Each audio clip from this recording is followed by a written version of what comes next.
Iniciar gravação. Pois é, pessoal, e hoje nós vamos conversar sobre um tema que me agrada demais. Eu tenho muita experiência no esporte também. O tema de hoje vai ser cannabis no esporte, cannabis na medicina esportiva.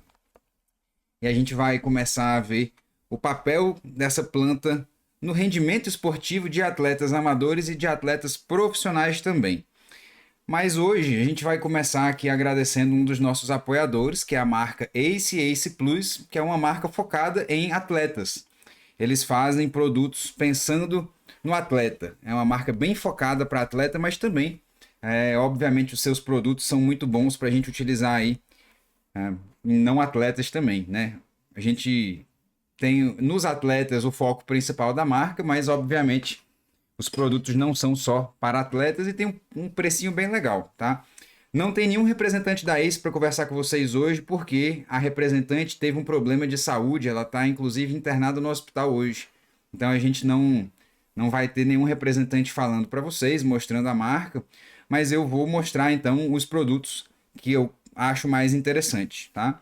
Nós temos uma apresentação aqui em 60 ml, tá? Esses produtos aqui tem 60 ml, tanto o CBD e CBN quanto o CBD e CBG.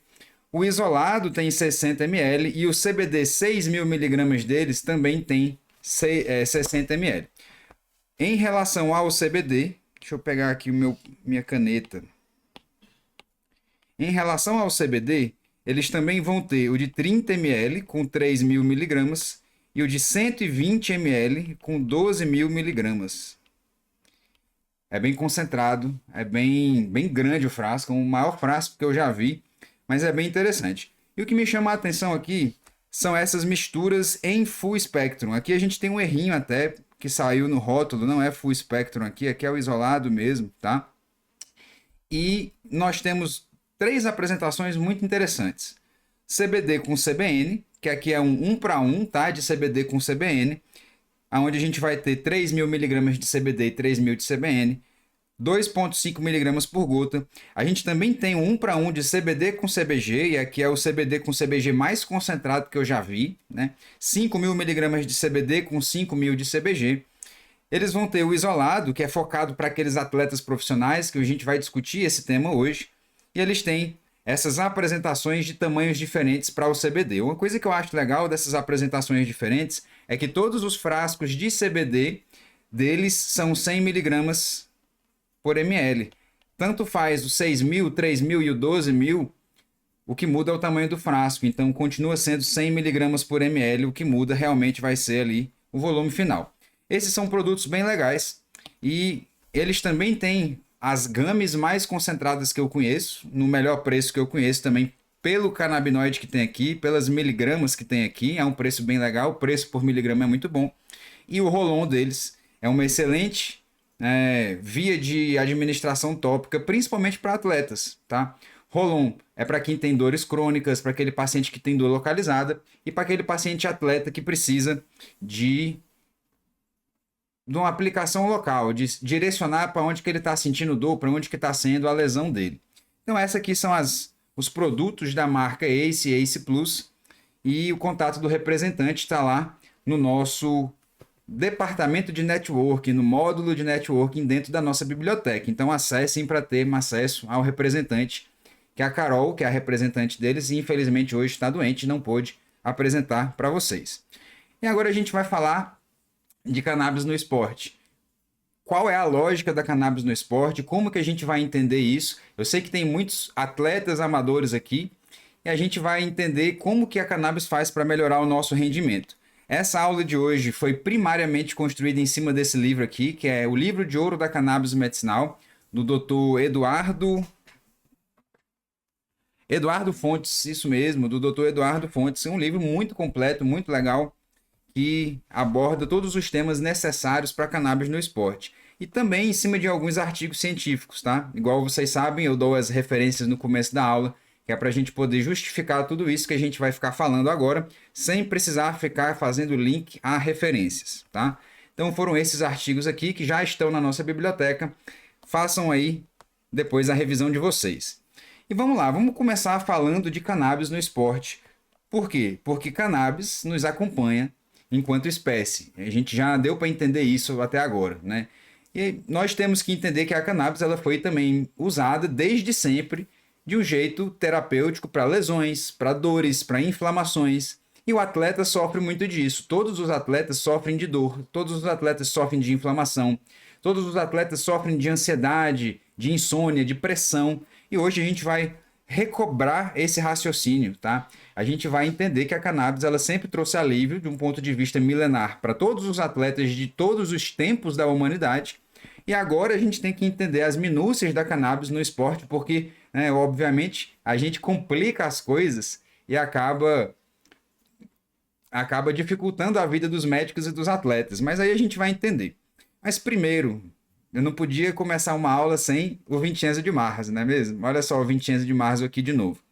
Nesse artigo dele de 98, que é aquele famoso artigo onde ele fala que a cannabis é muito boa em controlar a fisiologia do relaxar, comer, dormir, esquecer e proteger, que são coisas que a gente vai começar a entender agora dentro da lógica do esporte. Relaxar. Por que um atleta precisa de relaxar? Porque ele tem pressão em cima dele, porque ele mesmo se cobra, ele tem uma pressão externa, ele tem uma pressão interna, ele tem a pressão de resultados, ele quer se melhorar, ele quer vencer o outro, né, o adversário.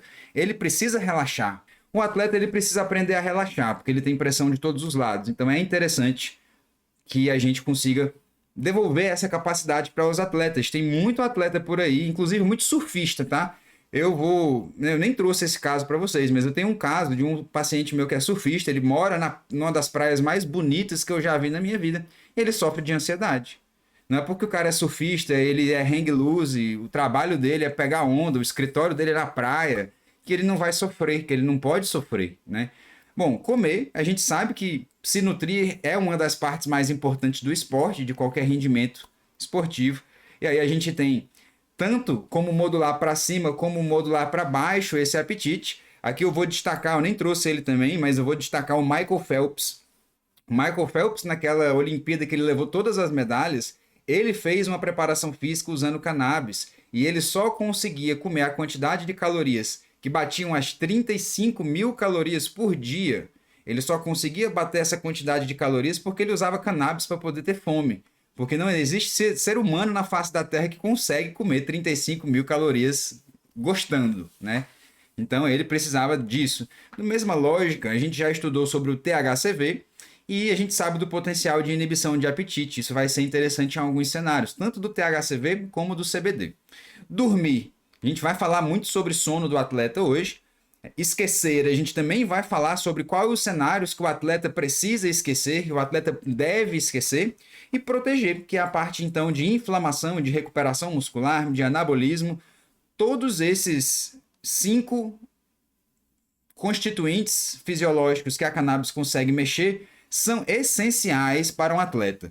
São essenciais para qualquer ser humano, mas principalmente para um atleta, quando a gente está falando então de rendimento esportivo. Vamos ver então o que a ciência nos diz sobre o sistema endocannabinoide. A gente sempre vai começar as nossas aulas falando do sistema endocannabinoide dentro da lógica que a gente vai versar. E a gente descobriu que exercício físico ativa o sistema endocannabinoide.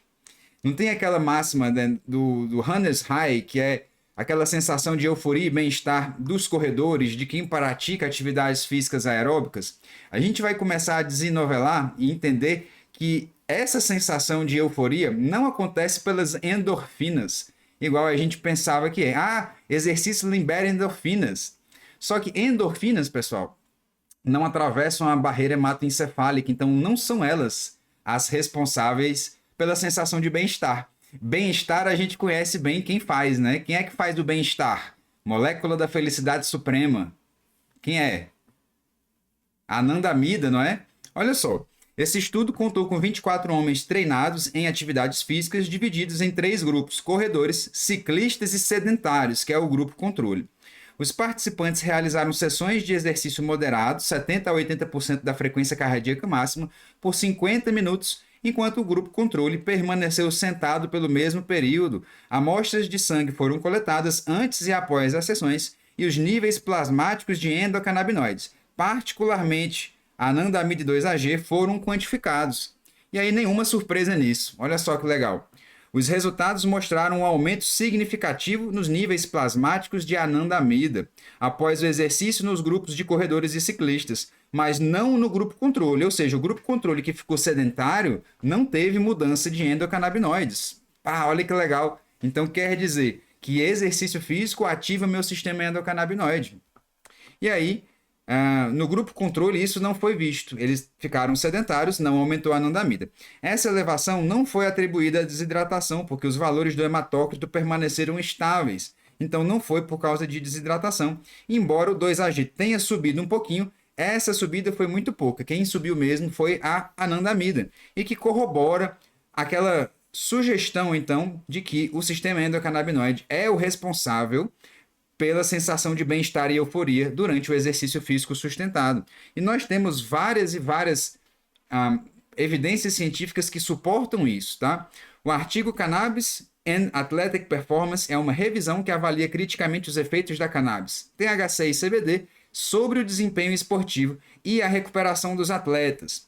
A pesquisa mostra que, enquanto o uso de cannabis e THC para melhorar a performance é amplamente relatado, há escassez de estudos rigorosos que comprovem efeitos ergogênicos ou ergolíticos. A maioria dos estudos indica efeitos nulos ou prejudiciais do THC sobre a performance aeróbica. E esses estudos, eles mostram que THC, é muito fácil da gente errar a mão no THC. E o que acontece quando a gente erra a mão no THC? A gente ativa a via noradrenérgica, não é?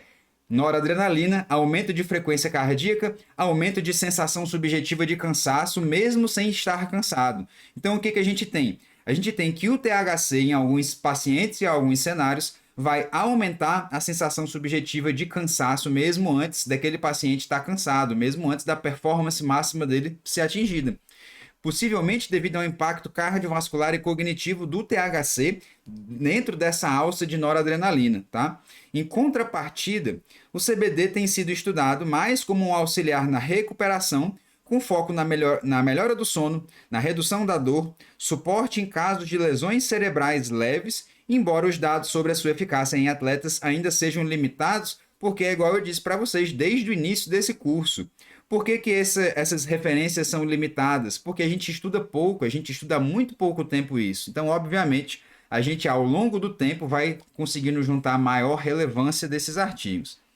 Que a gente tem uma outra evidência que mostra que a ativação do sistema endocannabinoide durante o exercício tem sido associada ao fenômeno conhecido como runner's high, caracterizado por euforia, analgesia, sedação leve e redução da ansiedade. Não é? Exercício físico promove sensação de bem-estar através da manipulação do sistema endocannabinoide, mais especificamente da anandamida, igual a gente está vendo. E aí, esse artigo destaca que, embora as endorfinas tenham sido inicialmente consideradas responsáveis por esse efeito, pesquisas mais recentes indicam que os endocannabinoides desempenham um papel central, especialmente a anandamida, que atravessa a barreira hematoencefálica e atua nos receptores CB1 no cérebro. As endorfinas não atravessam a barreira hematoencefálica, logo, não são elas que dão essa sensação de bem-estar. Esse outro artigo, que é uma revisão sistemática, investiga como o exercício físico afeta os níveis circulantes de endocannabinoides, como a anandamida e 2-AG. O sistema endocannabinoide é fundamental para a regulação do metabolismo, estresse e diversas funções cognitivas e fisiológicas. A revisão sistemática incluiu 33 estudos, 57 amostras, sendo 22 sobre exercício agudo, 12 sobre exercício crônico, com foco em humanos e modelos animais, incluindo indivíduos saudáveis, pacientes com condições de saúde pré-existentes. E essa meta-análise, que foi baseada no final em 10 artigos depois do critério de exclusão, demonstrou um aumento consistente de anandamida e em menor grau de 2-AG após o exercício agudo, independente do tipo de exercício. Qual que é, então, a espécie que a gente estava analisando? Foi tanto nos ratos, como nos macacos, como nos homens, e as condições de saúde pré-existentes não alteraram os achados de elevação de endocannabinoides. E esse estudo, então, constatou que o exercício agudo, especificamente o de intensidade moderada, aumenta significativamente a anandamida em aproximadamente 75% das amostras analisadas. enquanto os efeitos do 2-AG foram mais inconsistentes, com cerca de 42% das amostras mostrando aumento significativo. O aumento da anandamida foi observado tanto em indivíduos saudáveis quanto em pacientes com transtorno como o transtorno de estresse pós-traumático ou depressão. E esse padrão reforça a hipótese de que, na verdade, é o sistema endocannabinoide o responsável pelo Hannes High. Muito legal. E aí a gente vai entrar nos pontos específicos, tá? A gente sabe que o sistema endocannabinoide modula, então, a nossa sensação de bem-estar. Durante o efeito da anandamida, desse aumento de anandamida, o meu corpo consegue fazer mais, o meu corpo consegue ir além. Só que ser atleta dói. Quem é atleta amador aí sabe, eu tô aqui com uma bursite no meu ombro, eu voltei a malhar esses dias, eu tô com uma bursite faz 2 dias, eu não consigo nem mexer meu ombro direito, tá? Muito difícil. Só que ser atleta dói. E dor, tá? É secundária ou terciária ao estímulo. Então eu preciso de ter o estímulo para eu ter a dor, tá? Então a gente vai entender o quanto isso é importante em 3 cenários para o atleta. O corpo do atleta dói. O atleta acumula lesões. Cada modalidade específica vai deixar o corpo do atleta preparado ou doente de uma certa maneira. O ginasta das argolas, ele tem que ter um ombro mega reforçado. Ele provavelmente vai ter lesão no ombro em algum momento da vida dele. O levantador de peso, ele pode ter uma dor na lombar, ele pode ter dor na cervical, ele pode ter dor na perna, no joelho, porque é onde a gente tem maior carga sendo acumulada e transferida. O cara que joga ping-pong, né? Teve um brasileiro que ganhou o Mundial do ping-pong aí. Ele provavelmente ele deve ter uma dor desgramada no punho, cara. A não ser que ele seja uma técnica muito correta, mas eu garanto. Se ele é um atleta de alta performance, ele vai ter um nível de dor, ele vai coexistir. Então o atleta, ele convive com dores físicas. E essas dores, muitas vezes, elas podem perdurar por muito tempo. Porque a carreira do atleta é longa. A carreira de cada atleta varia bastante. E, óbvio, se eu tenho um estímulo diário que vai me promover uma dor, eu vou ter que conviver e coexistir com um grau de dor muito alto durante muito tempo.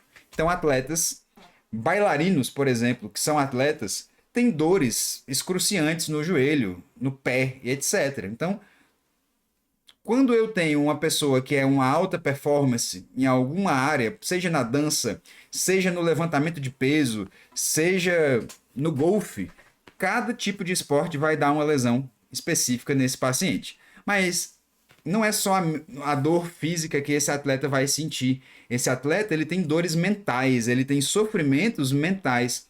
E é importante a gente lembrar que por mais forte, preparado e campeão que esse atleta seja, ele tem pressão por todos os lados, ele tem a autocobrança, ele tem a necessidade de entregar o resultado, de trazer medalha, de trazer troféu, e quando ele falha, isso pode se tornar um trauma.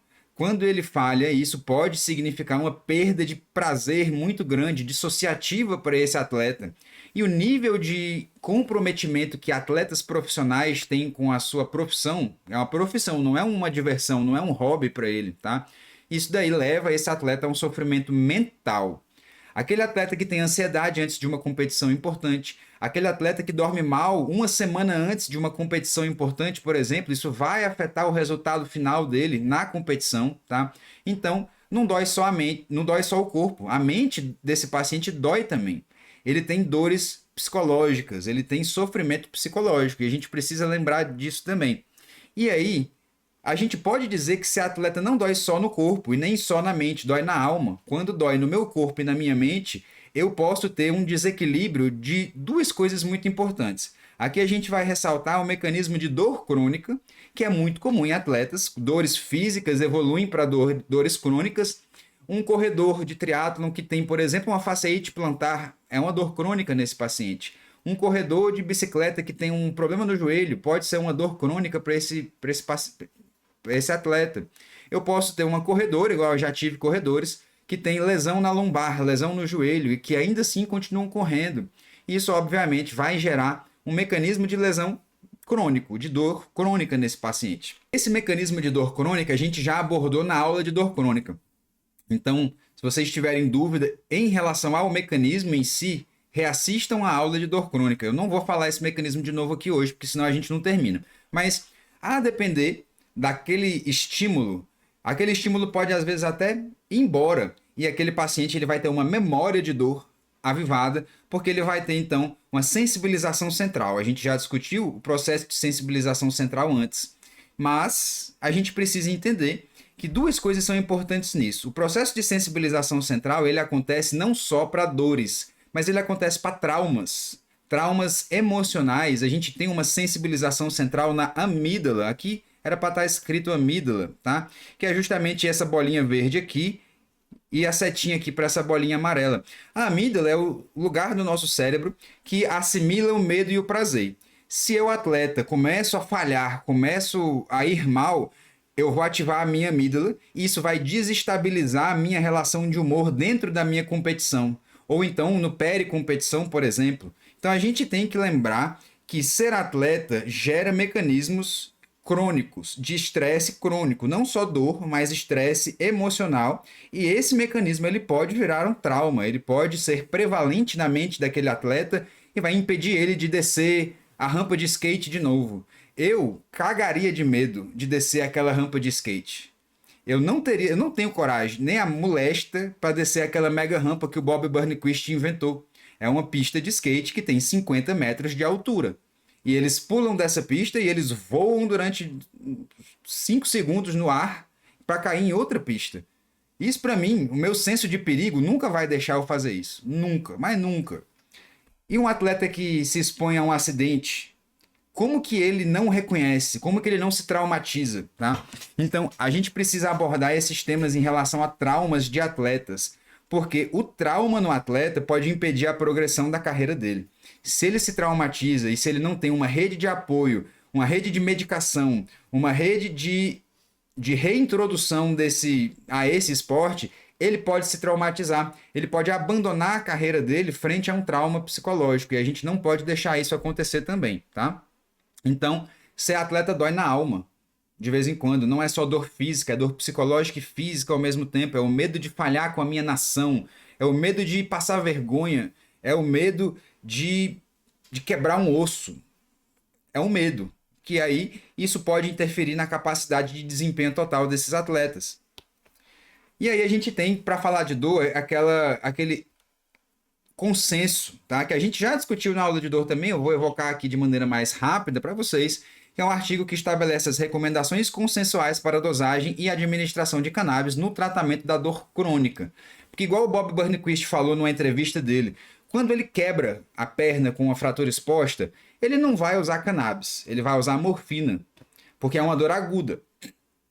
A gente viu lá na aula de dor crônica também esse raciocínio, de que a cannabis é muito boa para dores crônicas, por causa dos mecanismos de dor que ela consegue intervir. Dores agudas não é tão interessante, apesar que o THC vaporizado, ele é analgésico. Só que aqui a gente está tentando abordar sem o THC vaporizado, porque a gente está falando de quem? De atletas. E fumaça não pode em ninguém, muito menos em quem? Nos atletas. Tá?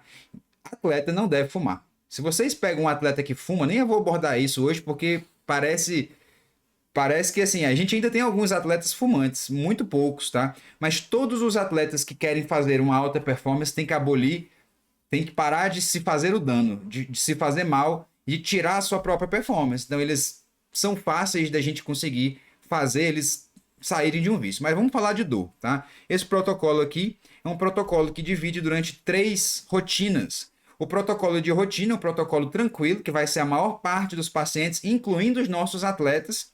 Início com 5 mg de CBD 2 vezes ao dia, aumentando 10 mg a cada 2 a 3 dias até atingir 40 mg dia. Se necessário, adicionar THC 2,5 mg dia. Aqui a gente vai fazer um parênteses, tá, pessoal? THC a gente vai fazer somente para o atleta amador e atleta que não está em período de competição, um atleta que está em off-season, tá? O off-season eu posso fazer THC, porque aquele atleta não vai se submeter a teste de doping. Apesar que tem alguns atletas profissionais que nunca ficam em off-season. Por exemplo, o Anderson Silva, quando ele era campeão, ele tinha que tomar o cuidado porque ele poderia ser submetido a testagens aleatórias. Então, pessoal da ponta, pessoal de nível campeão, assim, eles são submetidos a testagens aleatórias, eles não podem, a não ser que eles estejam em off-season, tá? A gente vai discutir um caso hoje de uma paciente minha, que ela tá em off-season hoje. A gente vai discutir no tempo de tirar o THC, tá? Mas então a gente tem que se lembrar isso. Eu vou ficar batendo nessa tecla hoje durante a aula inteira só para a gente se lembrar. THC não pode em atleta profissional, tá? E aí a gente vai aumentando também até 40 miligramas dia. Protocolo mais conservador para pacientes frágeis, pacientes que são sensíveis ao THC, aos canabinoides, que metabolizam mal. A gente vai começar com 5 mg de CBD uma vez ao dia. A gente vai aumentar de 5 a 10 mg a cada 2 a 3 dias até atingir 40, que é aquela progressão que a gente já conhece bem. E o THC é introduzido de maneira mais soft, mais tranquila, em microdosagens de 1 mg em 1 mg, tá? Com incrementos semanais de 1 mg até atingir 40 mg por dia. Lembrando que esse protocolo aqui é para aqueles pacientes sensíveis, para pacientes mais frágeis. E a gente tem um protocolo rápido, que é para dores muito severas ou para cuidados paliativos. E aqui a gente está falando de dores muito severas. Atletas sofrem dores muito severas. O nível de comprometimento que eles têm com o esporte deles, com a profissão deles, vai levar eles a terem dores severas. O atleta não convive com pouca dor, ele convive com muita dor. Logo, até o THC mesmo vai ser uma excelente fonte terapêutica para os atletas, principalmente os atletas aposentados. A gente está falando aqui de atletas em atividade, mas a gente está esquecendo de falar de atletas aposentados, que aí sim tiveram muito mais tempo de lesão e com certeza convivem com um grau de dor muito mais alto por lesões adaptativas crônicas, tá? O atleta aposentado eu vou poder fazer THC à vontade para ele, porque ele não está competindo mais, tá? E aí, a gente tem aqui um resuminho, tá? Os especialistas concordam que cannabis medicinal pode ser usada para dores neuropáticas, inflamatórias, nociplásticas e mistas. Os atletas podem sofrer de todos esses tipos de dor, tá? Nociplástica, inflamatória, neuropáticas e mistas. E aí a gente precisa fazer isso com acompanhamento individualizado. Cada atleta vai ser cada atleta. E o monitoramento é essencial, principalmente nas primeiras semanas. Principalmente se esse paciente for virgem de tratamento. Aí a gente já sabe que tem que ficar mais em cima dele. E agora a gente vai falar de cannabis na recuperação muscular, que é algo importantíssimo para atletas. Eu tô com uma dor no ombro. Eu sou aquele weed dali, hoje. Eu tô meio dolorido. Fiquei parecendo um dinossauro hoje, assim, com o braço todo encolhido. Cannabis na recuperação muscular, a gente precisa entender o papel dela, tá? Obviamente, a gente tem que entender que não é milagre. Não vai ser também virar um Wolverine, virar um Deadpool que consegue reconstituir todas as células do corpo, tá? Obviamente, a gente vai ter uma melhora na recuperação muscular. E isso a gente já entende na ciência. Então, na recuperação muscular, a utilização de compostos derivados da cannabis, como o CBD e o CBG. Aqui eu vou destacar o CBD e o CBG como os principais, porque eles não são THC, logo a gente consegue pensar neles de um jeito um pouquinho mais prevalente. O CBD e o CBG têm sido explorados por seus efeitos potenciais anti-inflamatórios na recuperação muscular.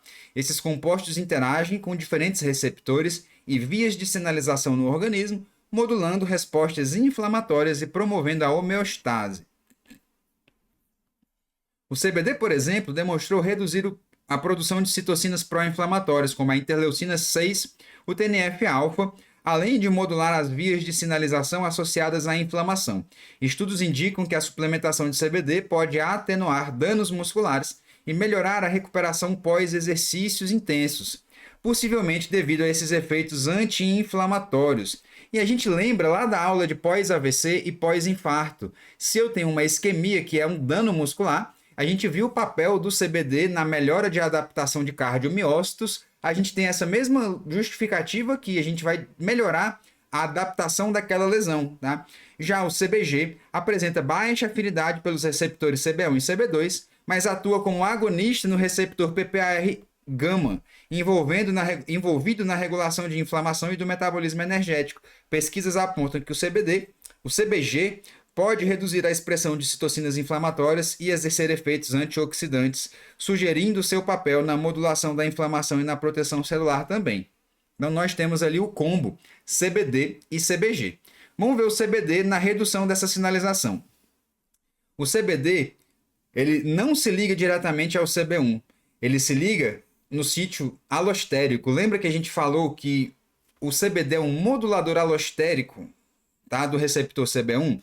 Ele se liga indiretamente, mas ele se liga, tá? E ele também se liga em outros alvos. Esses alvos, principalmente no receptor CB2, na periferia, ele inibe a produção de citocinas inflamatórias como interleucina 6, interleucinas no geral e o TNF-alfa, que estão elevadas após o exercício físico intenso. Ele também modula as vias de sinalização da produção de proteínas intracelulares responsáveis pela expressão de genes inflamatórios. Eu tenho então um comando através do PPAR para organizar a resposta inflamatória e a produção de novas proteínas. E o CBG, lá, o papel do CBG, a gente vai entender a sua afinidade maior ainda pelo receptor PPAR. E o receptor PPAR aqui, o receptor acoplado aos peroxissomos, são os receptores mais importantes aqui quando a gente está falando de inflamação e de anabolismo, tá? O comando a esse receptor vai organizar a resposta inflamatória, vai deixar aquela resposta inflamatória a mínima necessária para que aconteça o processo ali bem encapsuladinho de recuperação aonde precisa, sem aquela resposta exacerbada de inflamação, tá? O CBG, precursor de outros canabinoides, tem uma baixa afinidade CB1 e CB2 e atua como agonista no PPAR. O PPAR é um regulador-chave de resposta inflamatória e de metabolismo energético intracelular. Lembra que o PPAR está no núcleo da célula, né? E a ativação do PPAR pelo CBG contribui para a modulação da inflamação, reduzindo citocinas pró-inflamatórias. Aqui a gente tem um papel, né, explicativo, um resumo das principais interações do CBG com os nossos receptores, destacando aqui o receptor PPAR e o seu agonismo. Mas a gente também tem, receptores TRPV1 e 2, onde o CBG é agonista, e isso faz o quê? Controle da dor, da nocicepção. Nós temos também aqui, um antagonismo dos receptores serotoninérgicos 5-HT1A, e nós temos uma modulação aqui, parcial de CB1 e CB2. E é um modulador fraco, é um agonista fraco, tá? E aí a gente também tem uma inibição aqui, do CBG, a COX-1 e 2. Então a gente ainda tem uma função anti-inflamatória reflexa do CBG no nosso sistema inflamatório. O que dá para o CBG, então, um foco muito interessante. Quando a gente está falando de recuperação física, esse conjunto de agonismos é muito especial. Por quê? Porque a gente consegue fazer modulação, produção de novas proteínas, impedir o sinal de dor e deixar essa recuperação um pouco melhor. Um pouco não, bastante melhor. O artigo aqui, esse artigo é muito legal, prestem atenção nesse artigo.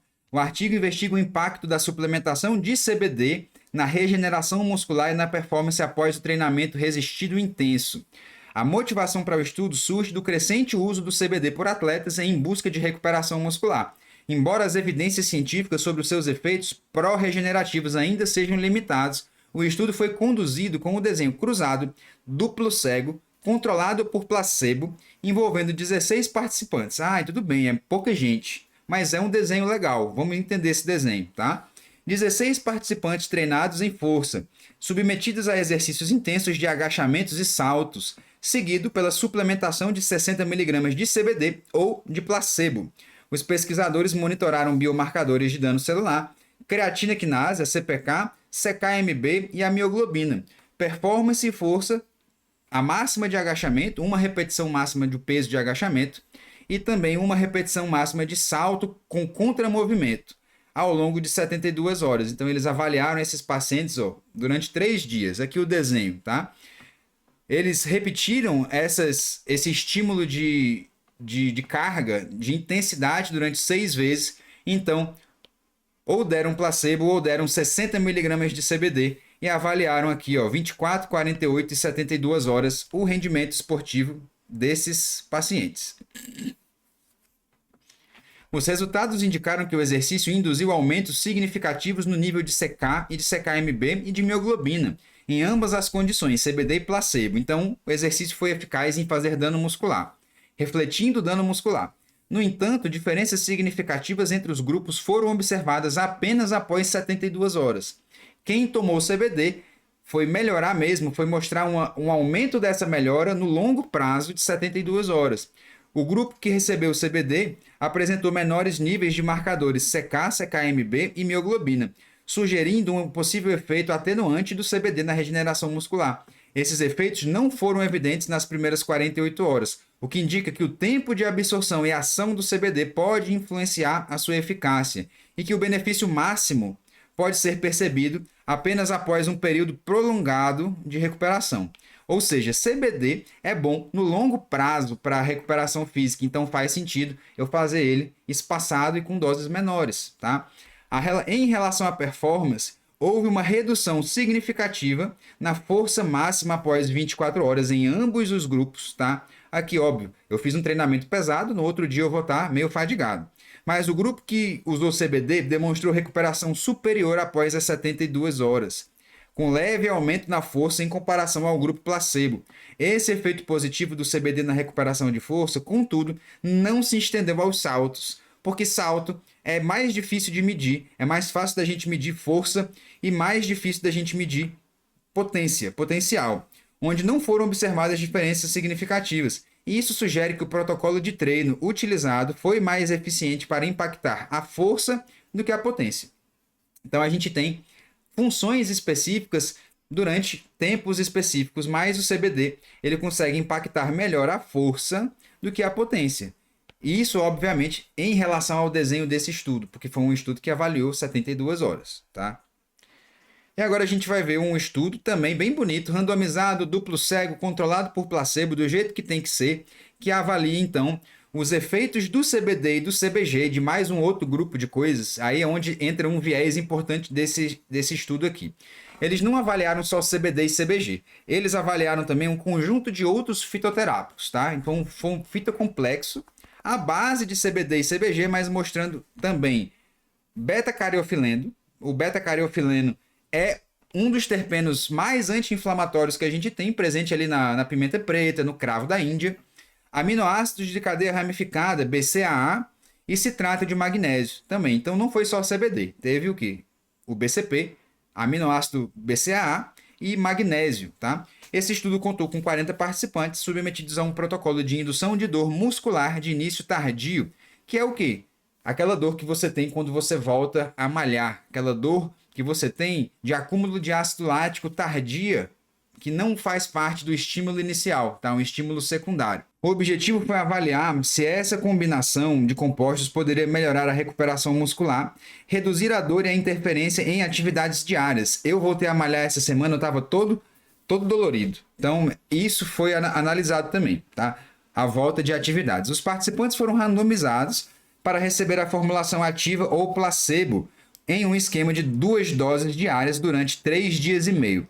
A formulação ativa continha 35 mg de CBD, 50 mg de CBG, 25 de beta-cariofileno, 3,8 gramas de BCAA e 420 mg de magnésio, totalizando 70 mg de CBD e 100 mg de CBG durante o dia.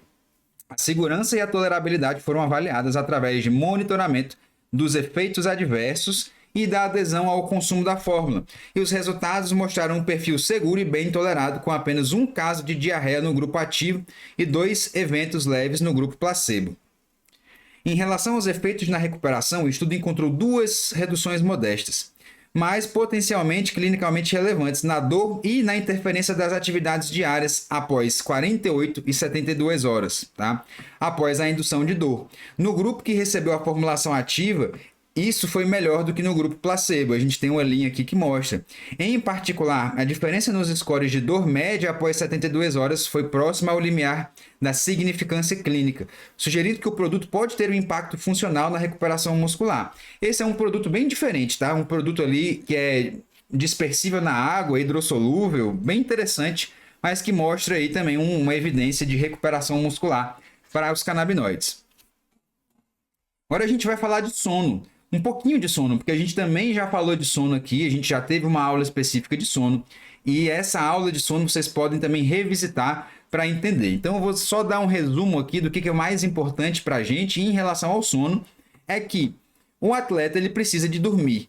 Sono é tão importante para o treino e para a performance, assim como o treino, o sono é importante também no mesmo nível, porque o atleta que não dorme, ele não faz anabolismo, ele não recupera lesão, ele não cresce nem emagrece. A gente já viu isso. E aí, cada fase do sono representa um papel importante. O sono N3 do sono profundo é onde a gente tem anabolismo, fortalecimento imunológico, recuperação física, que é o sono que precede o sono REM, e no sono REM a gente tem a consolidação da memória, criatividade, regulação emocional. Então, para o atleta, é imperativo que ele durma bem, assim como ele treine bem, ele precisa dormir de uma maneira muito, muito eficiente, tá? Dormir faz parte do treino do atleta de alta performance. O que acontece se eu não dormir?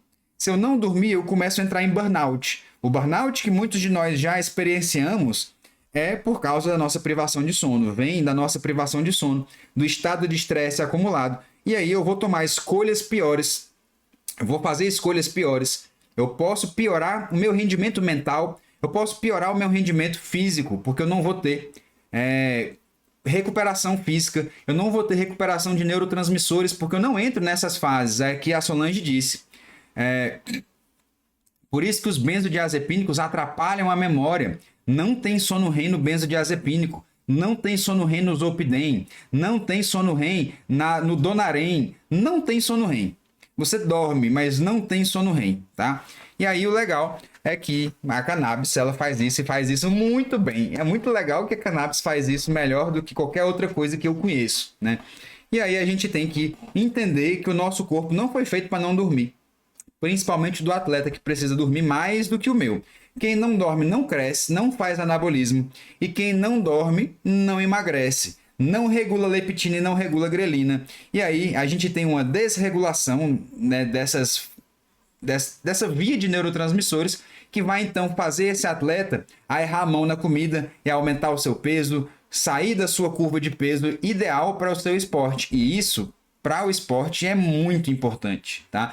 No grupo de pacientes normais, tá? Não esportistas, isso já é um pouco relevante. Mas no esporte isso ganha uma relevância ao quadrado. Porque qualquer quilo a mais vai submeter as articulações daquele paciente, daquele atleta, a um dano articular. Então ele tem que estar no melhor peso que ele conseguir botar, porque isso vai alterar a performance dele, vai diminuir a dor ou vai significar uma mudança muito grande. A falta de sono afeta negativamente nosso metabolismo e é especificamente impeditivo para o anabolismo, porque eu não tenho liberação de GH, eu tenho aumento do cortisol, então o meu mecanismo de anabolismo fica impedido de acontecer. Não só eu não tenho GH, que é anabolismo para cima, mas eu também aumento o cortisol e diminuo a capacidade self de anabolismo do meu corpo, tá? Aí eu entro em desequilíbrio hormonal, que prejudica tanto o controle de apetite, prejudica o meu mental, prejudica a minha ansiedade, minha depressão, prejudica tudo. E aí a gente entra justamente nesse ponto, que é a cannabis e a ansiedade do atleta. Já disse daquele atleta que eu tenho que é surfista, que ainda assim ele tem ansiedade antes da competição. Eu tenho atletas que são profissionais, olímpicos, e que a coisa que mais sentem é a ansiedade. A ansiedade talvez atrapalhe mais do que qualquer outra coisa, tá? Porque a ansiedade te faz perder para si mesmo, né? E óbvio, todo o esporte é uma luta contra si próprio, né? A gente está numa competição para ganhar uma medalha de primeiro, segundo ou terceiro, mas você vai se competir contra si mesmo, né, em todas as competições. E imagina só o tanto que não é ansiogênico você perder para sua própria cabeça, o tanto que isso não é um loop, um feedback positivo de ansiedade. Então aqui de novo, a amígdala é muito importante, a gente já entendeu o papel do CBD, tá, nessa regulação de memórias, na regulação do medo, na regulação da ansiedade. Então, a ansiedade pré-competição é um fator determinante na performance esportiva, podendo influenciar tanto o rendimento físico quanto o psicológico do atleta.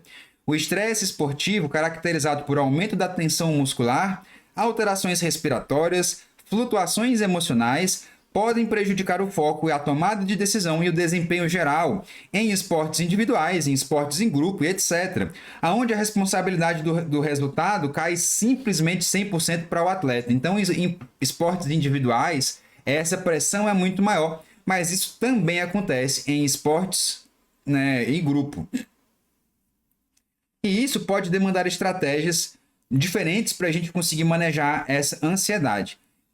É uma coisa importante também a gente lembrar que não são todos os pacientes que a gente vai conseguir fazer THC, tá? Aqui também entra o paciente que muitas vezes procura a maconha para poder diminuir a sua ansiedade. E esse paciente às vezes é um atleta, às vezes ele está botando a própria profissão dele em risco procurando cannabis para se tratar. E aí cabe para a gente a responsabilidade de chamar ele e fazer assim, ó, vamos fazer do jeito certo para você, para o seu cenário. Você não pode fumar maconha mais, tá? A gente vai falar um pouquinho também de cannabis em traumas mecânicos, principalmente quando a gente fala de esportes de contato, tá? Futebol americano, MMA, UFC, NHL, que é o hockey, né, que é um esporte mega violento, inclusive tem brigas dentro do próprio esporte, tem um momento para você dar a porrada no seu adversário. É muito selvagem, né? Muito selvagem para mim, mas é um esporte, tem pessoas que ganham a vida fazendo isso e que passam a vida tendo traumatismos cranianos. E cada vez que esse indivíduo tem um traumatismo craniano, mesmo que seja leve, isso vai gerar uma resposta adaptativa do sistema nervoso central. E hoje a gente já tem ciência legal sendo feita sobre esses pacientes, tá? Então, ó, a neuroproteção é uma das maiores áreas mais promissoras da cannabis medicinal no contexto esportivo, especialmente em modalidades de alto impacto, como boxe, futebol americano, MMA, o hockey, onde os atletas são constantemente expostos a traumatismos cranianos repetitivos.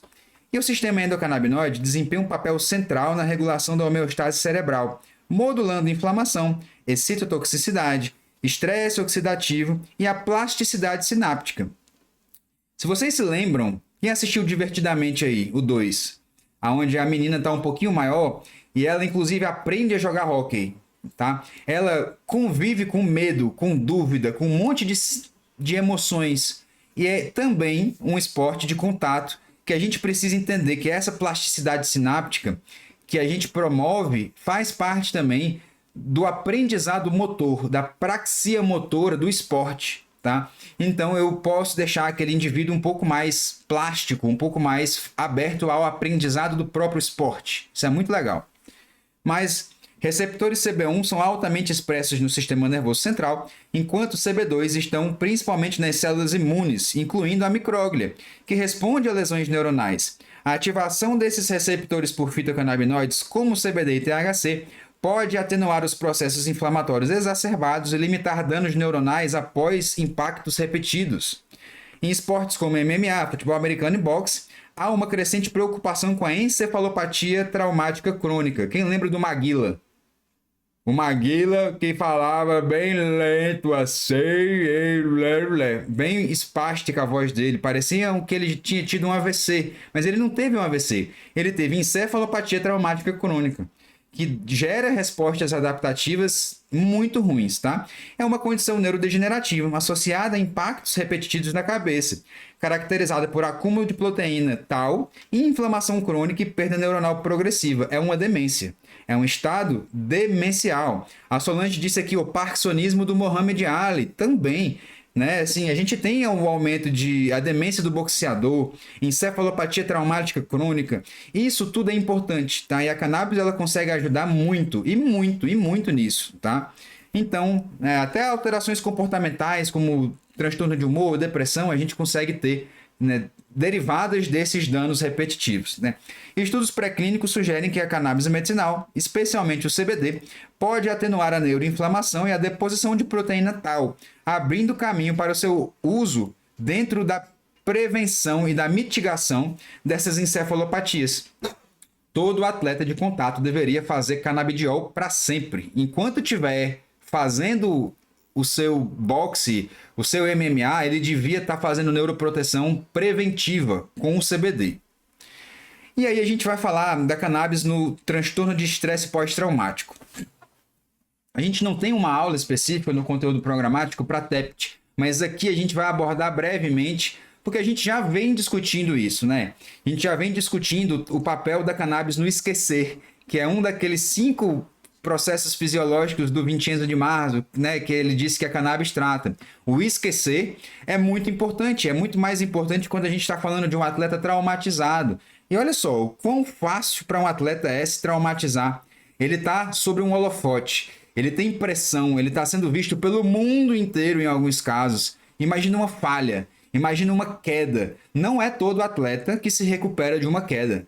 A gente pode tirar ali aqueles atletas da patinação no gelo que fazem aqueles absurdos, que eu acho maravilhoso. Esporte é uma coisa linda. Mas imagina como que uma pessoa daquela se recupera de uma queda, de uma falha.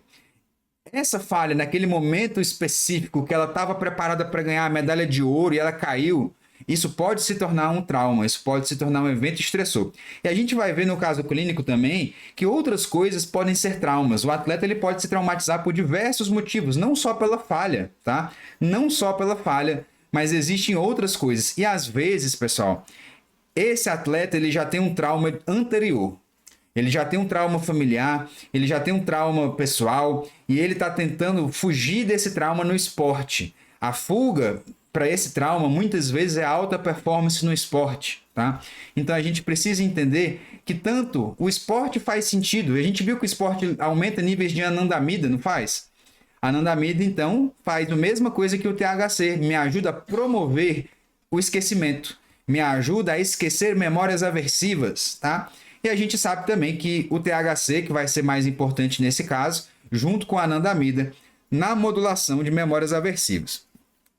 Pesquisas pré-clínicas demonstram que o THC, por meio da sua ação de agonista parcial CB1, facilita a extinção de memórias aversivas e reduz respostas condicionadas ao medo em modelos animais. A ativação do SEC com THC demonstrou acelerar o processo de extinção de memórias traumáticas, interferindo nas vias amidalares e no hipocampo, regiões cruciais para o armazenamento e evocação dessas memórias. E esse artigo aqui, ó, canabidiol como um potencial terapêutico para o PTSD, ele discute o potencial do CBD como uma alternativa terapêutica para o TEPT. A revisão destaca a ineficácia e os efeitos colaterais dos tratamentos farmacológicos tradicionais. E aqui a gente tem ineficácia mesmo, porque o padrão ouro para TEPT ainda é a psicoterapia. Remédio nunca encostou muito bem em trauma, tá? E os efeitos colaterais também desses remédios são muito importantes e interferem muito na vida do atleta, tá? E aí, esse potencial apresenta, então, um alvo promissor na regulação das respostas emocionais. Estudos com humanos, evidências preliminares confirmaram o potencial do CBD também, tá? Ensaios clínicos mostram que o CBD pode facilitar a extinção de memórias aversivas em modelos de condicionamento ao medo, servindo como coadjuvante em terapias baseadas em exposição. Aqui a gente está falando de TCC, Terapia Cognitivo-Comportamental de Exposição ao Medo, tá? Casos clínicos relatam a redução significativa de sintomas de estresse pós-traumático, como ansiedade e distúrbios do sono, com o uso do CBD em óleo, mesmo em pacientes que não responderam adequadamente aos tratamentos convencionais. Aqui é onde a gente destaca, muito importante isso daqui, ó. Pacientes que não responderam bem aos tratamentos convencionais, que não foram feitos para extinção de memórias afetivas e memórias traumáticas, não respondem bem. Eles são secundários, eles são ali off-label para essa situação. No entanto, muitos estudos envolveram o CBD e o CBD combinado com o THC, o que limita as conclusões sobre o CBD isolado. Então a gente sabe que para a extinção de memórias é interessante o THC. E aí, lembrando que THC para paciente atleta profissional que está em off-season e para o cara que não está se preocupando em ser atleta profissional. Porque, afinal, cannabis é doping ou não é? Vamos resolver essa situação de uma vez por todas, tá? Bom, cannabis é doping, tá? THC nas competições é doping. Eu não posso entrar para nenhuma competição doidão. Essa é uma premissa básica, tá? Eu não posso ter nenhuma medicação com efeito psicotrópico melhorando a condição mental do meu paciente atleta durante a competição. Isso é proscrito, tá? Não posso. No entanto, o canabidiol é permitido. O CBD, a partir de 2018, ele foi liberado para Tóquio, né, para aquela Olimpíadas de Tóquio. Ele está liberado desde 2018, mas o THC permanece proibido. Então a gente precisa entender isso. É uma mudança muito importante, tá? A cannabis, ela não é considerada doping. Quem é considerado doping, na verdade, é o THC, tá? E aí a gente precisa ter muito cuidado para as outras moléculas canabinoides que têm metabólitos compartilhados com o THC. Lembra dos metabólitos do THCV? Que é igual o metabólito do THC? Então eu tenho que chamar também na minha cabeça a atenção para que não é só o THC que não é permitido. Tudo que eu tenho metabólito secundário igual ao do THC também vai ser proibido, tá? Então a gente tem o CBD. A única exceção aqui, ó, é o CBD isolado. O CBD pode. CBD não é doping. E aí a gente vai ter essa permissão da UADA, que é o órgão mundial de controle antidoping, que ela fala que, então, durante a competição eu não posso estar chapado, eu não posso estar com THC no meu juízo, eu não posso ter um nível aí de 150 nanogramas por ml de THC. Eu não posso, tá? É o limiar de detecção. Só que algumas ligas oficiais, como a NBA, que era a liga mais restrita e mais fechada para cannabis, elas já liberaram o uso de THC. O THC está liberado pela NBA, está liberado pela NFL, está liberado pelo UFC e está liberado pela NHL, que é o hockey, tá? Então nós temos uma flexibilização acontecendo em algumas ligas, mas a UADA não quer saber disso. Para a UADA, para competições olímpicas, tá? Para competições formais olímpicas e todo o outro conjunto de práticas profissionais, com exceção dessas ligas aqui que eu mencionei para vocês, o THC continua proibido, tá? Nessas ligas aqui o THC está permitido, mas são exceções. Aqui a Ana está perguntando, qual marca isolada mais confiável que você usa para não dar problema? Cara, qualquer isolado dá certo, contando que ele seja muito isolado mesmo, que ele seja um CBD isolado, 100%, tá? Não tenho preferência de marca, eu uso o da Ace pelo preço, tá? O preço do da Ace é muito superior ao preço das farmácias, que também tem muito CBD isolado. E, para mim, na minha opinião, é um óleo de melhor qualidade. Bom, vamos ver aqui o que essa evidência científica nos fala sobre a cannabis no esporte e no doping, uma perspectiva antidoping. O artigo menciona a lista de substâncias proibidas durante as competições esportivas e, segundo a Agência Mundial Antidoping, a UADA, desde 2004, a UADA determinou a proibição dos canabinoides em todas as modalidades esportivas durante o período competitivo. Vamos lembrar aqui de novo, durante o período competitivo, com exceção do CBD, baseando-se em 3 critérios, que são os critérios primordiais para a gente decidir se algo é doping ou não, que é o quê? O potencial de melhora de performance, o risco à saúde dos atletas e a violação do espírito esportivo. Aqui a violação do espírito esportivo é a parte do efeito psicoativo. É violação do espírito esportivo você entrar alterado na sua consciência, tá? Embora controverso, o banimento considera que a cannabis pode afetar o desempenho esportivo. É considerado inseguro para os atletas quando a gente está falando de THC pela via fumada. E também é um exemplo social que eles não querem associados ao esporte. O texto detalha os efeitos farmacológicos e tóxicos do THC, o principal componente psicoativo da cannabis, abordando desde alterações cognitivas e motoras até potenciais efeitos crônicos, como prejuízo cognitivo, danos pulmonares e cardiovasculares. Aqui, novamente, é em relação à cannabis fumada, tá, pessoal? Danos pulmonares e cardiovasculares são relacionados à maconha, tá? Que o pessoal fuma por aí e no mundo inteiro. Isso levando em consideração a cannabis fumada e não pela via oral. Embora o THC possa prejudicar a performance em esportes que exigem precisão motora, e aqui é muito controverso também, tá? Porque eu conheço atletas que me dizem que o THC melhora a coordenação motora deles, ao invés de piorar. Mas a gente sabe que perdeu a linha, passou ali do efeito, né, bifásico, eu estou falando de uma dose excessiva, aí eu posso piorar a função motora, tá? Estudos e relatos indicam que, em certas circunstâncias, ele pode reduzir a ansiedade, aumentar a autoconfiança e favorecer a extinção de memórias aversivas, o que pode ser considerado um efeito ergogênico. E aí, efeito ergogênico não pode ir em competição. Simples assim. Então, potencializando a performance desse atleta.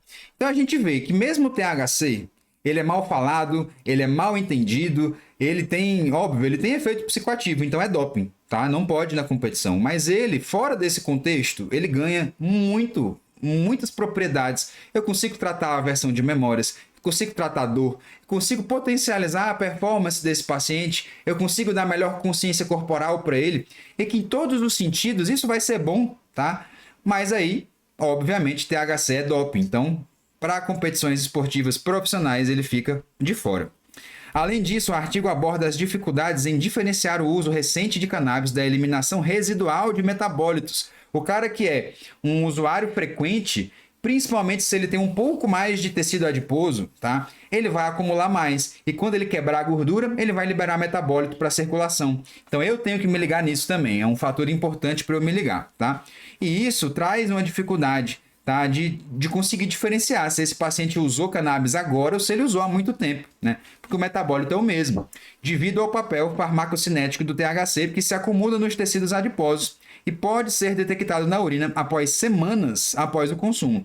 Mesmo assim, o limite de detecção de 15 nanogramas por ml de COOH-THC na urina foi estabelecido para reduzir as chances de falsos positivos por exposição passiva. E esse valor aqui, ó, de 15 subiu para 150, tá? Esse artigo aqui é velho pra caramba. E esse artigo hoje, esse limiar aqui, ele subiu para 150, 10 vezes mais, tá? O que é improvável em condições realistas. O artigo conclui que, apesar de mais pesquisas serem necessárias, os efeitos na saúde e o potencial impacto na performance e a violação do espírito esportivo justificam a proibição do THC em competições. Justifica mesmo, concordo 100%. E aí vamos falar de uma coisa importante, já que eu estou falando de doping.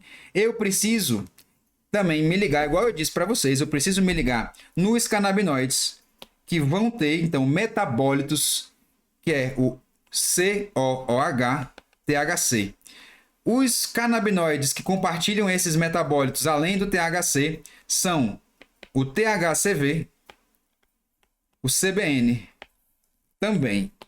Eu preciso me ligar que esses canabinoides, eles são derivados do THC, tá? O THCV é a versão varínica do THC. O CBN é uma oxidação que vem de onde? Do THC. E o próprio THC vão ter o mesmo metabólito. Então, a gente até viu naquela aula de THCV, tá? Deixa eu lembrar aqui para vocês.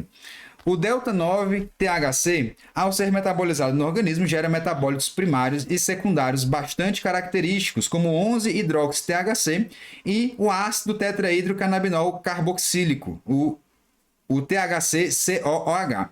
Esses metabólitos são os principais marcadores no teste de doping, já que podem persistir no organismo por dias e semanas. No entanto, outros canabinoides, semelhantes ao THC, que também possuem anéis aromáticos e cadeias laterais semelhantes, seguem rotas metabólicas parecidas e podem gerar metabólitos que, embora não sejam idênticos, são entendidos como falso positivo, porque é muito parecido, tá? Então a gente tem que evitar isso. Aquele artigo lá do THCV, ó, eu tirei essa frase aqui para lembrar vocês. Além disso, a maioria dos participantes que consumiu THCV testou positivo para THC em exames de urina, mesmo sem ter usado cannabis, devido à semelhança dos metabólitos. Então, eu não posso fazer também nos atletas profissionais os outros canabinoides. Não é só não botar THC, eu não posso CBN, eu não posso o THCV. Tá bom? Não posso. Tenho que lembrar disso. E como que a gente vai prescrever cannabis para atleta, então?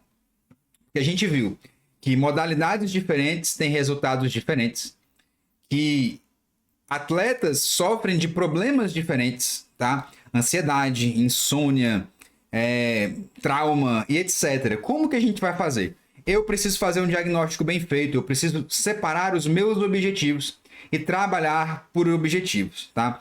Dentro do cenário, eu até esqueci de botar, eu fiz essa aula correndo hoje para vocês, eu esqueci de botar aqui o nosso método de acompanhamento semanal do esporte, que são as coisas que eu vou analisar no esporte. Então eu sugiro que vocês baixem aí, eu peço perdão pela falha, mas baixem o relatório semanal dos esportes e observem o que a gente vai monitorar nos nossos pacientes, porque aí isso vai também ajudar a gente a escolher os canabinoides certos para cada paciente e manejar aquele paciente. Mas eu trouxe um resuminho aqui para vocês, olha só. Em relação a atletas profissionais e amadores, a gente tem que diferenciar os dois, porque a escolha de canabinoides vai mudar. Então, como a testagem de doping é rigorosa para atletas profissionais, só o CBD isolado. Atletas amadores, tanto faz. Eu posso fazer CBD isolado, posso fazer CBG, posso fazer o CBN, posso fazer o THC, etc. Tá? E aí, a forma farmacêutica mais legal para a gente fazer para os atletas profissionais seriam os óleos, então. Óleo sublingual, ou então jujuba que seja CBD isolado. Eu posso fazer isso para o pessoal profissional, assim como eu posso fazer as vias tópicas, que não tem absorção sistêmica, e eu consigo entregar canabinoides ali. Até o THC eu posso fazer pela via tópica, que não vai ter absorção sistêmica, tá? Dose inicial de CBD de 10 a 25 miligramas para os atletas profissionais e para os amadores, é a mesma progressão de dose, tá? THC não faço em atleta profissional. Em atleta amador, começo de 1 a 2,5 miligramas por dia. A forma tópica eu posso fazer tanto em atletas amadores como em atletas profissionais. A frequência de aplicação é a mesma para todos os atletas, de 2 a 3 vezes por dia. E aí a gente viu que antes do treino a gente consegue talvez dar uma clareza mental durante aquele treino. Então eu gosto de fazer para alguns pacientes que são muito ansiosos, fazer pré-prova, um CBD pré-prova, fazer um CBD pré-treino, para que ele entre então com o mental mais adequado dentro da proposta do exercício, do estímulo do exercício que ele está se propondo, tá? Eu tenho que fazer um monitoramento clínico dos dois, eu tenho que conferir se isso está funcionando ou se não está. E eu também tenho que evitar produtos de origem duvidosa, principalmente para o atleta, tá? Eu nunca vou usar um produto de associação para um atleta, nunca, nunca. Porque a associação não tem CBD isolado. Eu só vou usar medicamentos importados ou isolados da farmácia, tá? Porque isso me garante mais segurança. Então aqui perguntaram também, ó. Então não seria bom usar o CBN com CBD igual um dos produtos da ACE, já que poderia aparecer no teste? Então não pode. Em atleta profissional é só CBD isolado. Só CBD isolado. Atleta amador pode CBN, pode THC, pode CBG, pode Full Spectrum, pode tudo, tá? Porque não faz doping, não é risco para esse atleta. E a gente sabe que tem benefício. Tem benefício, mas é considerado ergogênico, então não precisa ficar na dúvida. Atleta profissional é CBD isolado, ponto final. Tá? Não tem dúvida em relação a isso. Vamos começar os casos clínicos, que hoje temos surpresas nos casos clínicos. Vamos lá. Bom, primeiro caso clínico aqui, eu já até mencionei para vocês, mas eu quero trazer esse caso clínico de um jeito diferente, tá? Eu quero mostrar o drama que foi. E o CBG também deve ser evitado no profissional. Sim, profissional é só canabidiol isolado. Anotem aí para não esquecer, tá? Atleta profissional é CBD isolado, ponto final. Eu não tenho o que fazer porque eu não quero ter dor de cabeça. E imaginou se esse atleta usa um full spectrum e passa 151 nanogramas por decilitro. Ele perde a prova, ele vai tomar uma punição, ele vai processar o médico. Fudeu, não quero isso. Atleta profissional é só CBD isolado. Vai ficar limitado? Vai. Eu vou ter certas limitações. CBD isolado é uma molécula só, né? Eu tenho um grupo de ações que eu consigo fazer bem com o CBD isolado, mas o atleta, ele não tem tanto desequilíbrio assim. A vantagem é essa, tá? A vantagem é que o atleta é disciplinado, o atleta é fácil de entrar dentro do proposto, ele fica na disciplina, ele entra dentro do que você se propõe a fazer e não sai, porque ele entende o risco, ele entende também do benefício de manter algo de longo prazo, de algo estável. Então é muito bom tratar atleta, eu adoro, tá? Com a autorização da mesma, que é uma atleta profissional, e a gente já viu ela no comecinho da aula, e ela é uma atleta que é patrocinada pela ACE, inclusive, tá? A gente tem a Mayara Rocha, brabíssima, brabíssima, brabíssima. Ela é uma atleta profissional, estudante, estagiária, casada, influencer, atleta de levantamento de peso olímpico e powerlifting e a única mulher do Nordeste nas modalidades. Bacharel em Direito e graduanda em Educação Física, ela é membro da Seleção Brasileira de Levantamento de Peso Olímpico desde 2018. Atleta profissional há mais de 8 anos. membro da seleção brasileira de powerlifting em 4 campeonatos mundiais. E a sua queixa principal era ansiedade, compulsão alimentar e um transtorno pós-traumático que ela teve. E a gente vai ver isso daqui. Olha só. Mayara é braba. Ela é muito, muito forte, tá? Campeã sul-americana de powerlifting em 2023. Campeã do Arnold Classics na América do Sul. Terceira colocada no Campeonato Sul-Americano em 2022. Campeã brasileira de 2022. Vice-campeã brasileira em 2021 e 2023. 4 participações em mundiais. Detentora de recordes nacionais e sul-americanos. Pentacampeã paraibana, vice-campeã brasileira em 2018, que foi o ano de estreia dela, e terceira colocada no Mundial de Liftoff.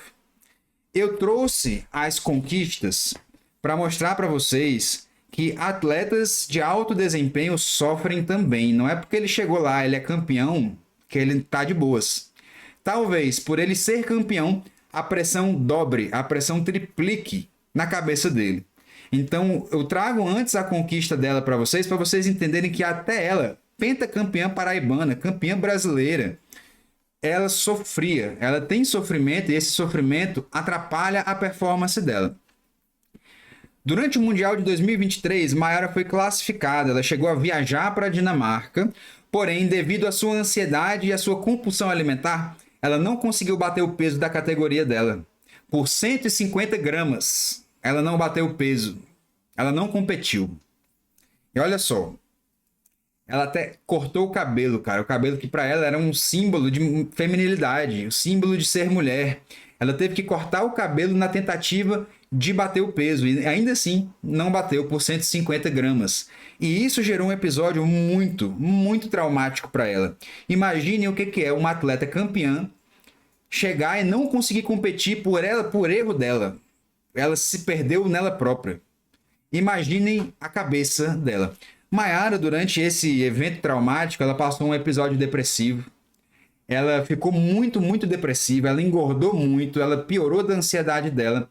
E aí, graças ao marido dela, que também é o coach dela, Yamandi, que é uma pessoa sensacional e que foi até muito difícil de convencer ele a deixar eu tratar a Mayara com CBD. Essa foi a maior dificuldade, tá? Porque ele era muito preocupado e, óbvio, o coach, marido, ele tem uma preocupação excessiva de dar tudo certo, de fazer tudo pelo certo. Ele não sabia como que a seleção brasileira ia reagir quando descobrisse que ela estava usando CBD. Ela, que é a única mulher paraibana da Confederação Brasileira, que sofre preconceito por causa disso, tá? Então ele foi muito pé atrás, mas depois desse evento traumático, ele me deixou tratar a Mayara, tá? E ela entrou numa crise muito grande. E aí, a gente iniciou para ela um CBD isolado da ACE. A gente iniciou o Rolon pela via tópica. A gente começou 10 gotas de manhã, 10 gotas após treinos intensos e 10 a 15 gotas antes dela dormir, totalizando aqui, ó, 50 mg de manhã e 75 mg à noite, tá? Na dose máxima. E também 50 mg após os treinos intensos. Igual a gente viu naquela evidência científica, após o treino intenso. E a Mayara, olha ela aqui, ó, toda fibrada, toda fortuna, com o peso dela adequado, ela conseguiu organizar a mente dela. Depois eu vou botar para vocês, se vocês tiverem curiosidade de ler. Eu fiz uma entrevista com ela quando ela voltou do Mundial, tá? Eu vou depois botar o link para vocês lerem, para vocês verem um relato dela, tá? Que ela disse assim, ó, coisas que geralmente são gatilhos para eu descontar na comida, não estão sendo gatilho mais. Eu estou conseguindo dizer não, eu estou conseguindo passar por estresse sem aquela compulsão alimentar pela satisfação barata. E Mayara hoje, ela foi para em 2024, ela se classificou novamente para um Mundial, e dessa vez foi na Islândia. Mayara competiu e, apesar dela não ter ganhado, ela ficou em 4º lugar no Mundial. E ela perdeu para as competidoras, ela não perdeu para si próprio mais. Ela bateu o recorde dela. Ela bateu o recorde sul-americano nessa competição. Ela venceu as melhores marcas dela própria. Ela foi, obviamente, vencida pelas concorrentes que levantaram mais. Só que ela competiu e ela venceu a si mesma. Ela conseguiu dar o melhor de si.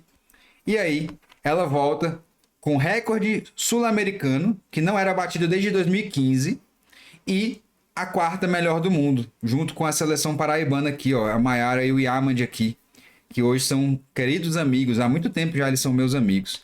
Então a gente conseguiu melhorar bastante a vida da Maiara e organizar também a compulsão alimentar dela. Não só a gente melhorou a performance, porque ela bateu recorde.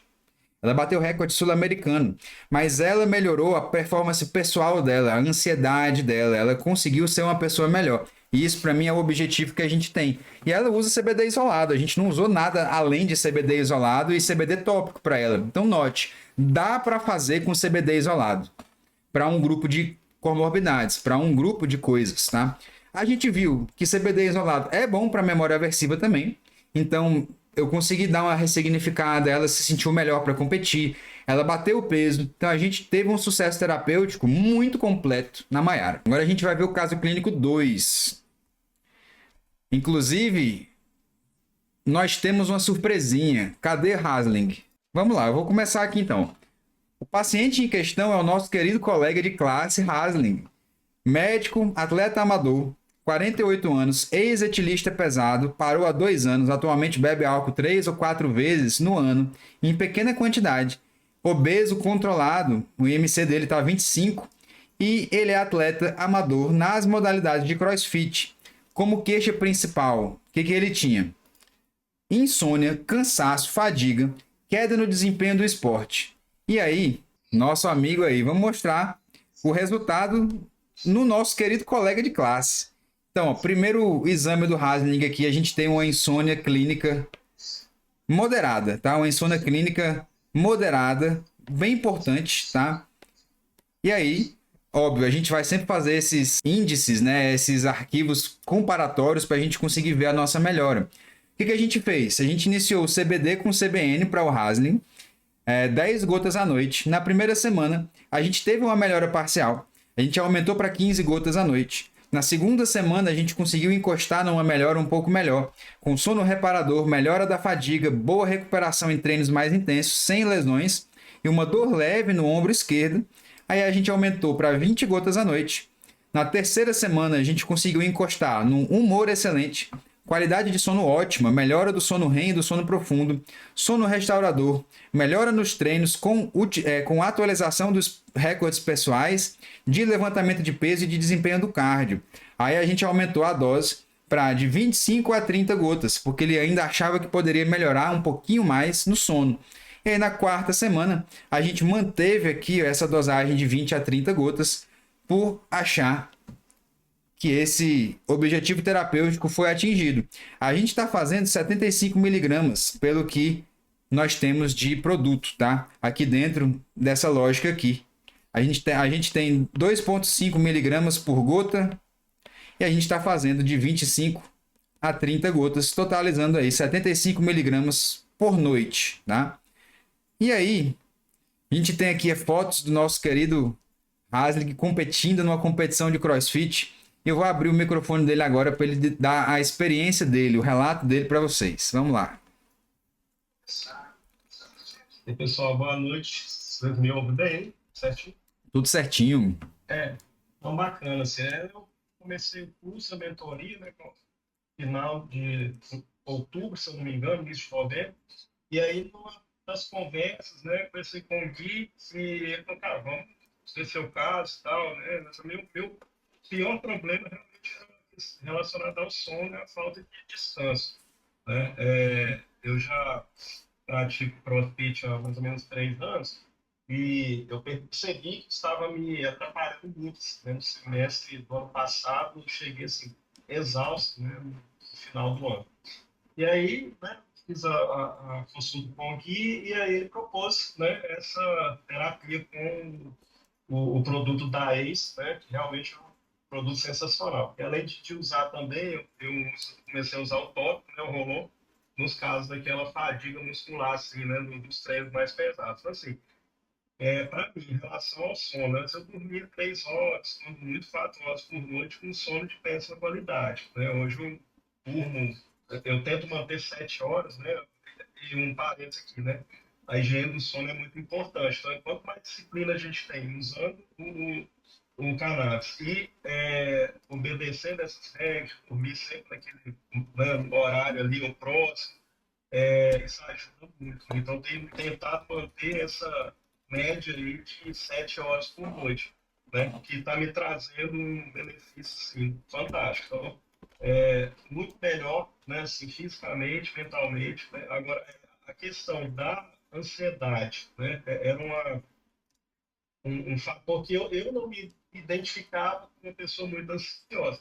Mas depois de usar o CBD, eu percebi que eu estava respondendo muito melhor algumas situações que antes eu ficava mais agitado, mais nervoso, até no trânsito mesmo. Antes tomava uma fechada no trânsito, já saía de pronto aquele monte de palavrão. Né? Hoje eu olho e deixo a pessoa tá bacana, vai, filho. Você não está me incomodando em nada.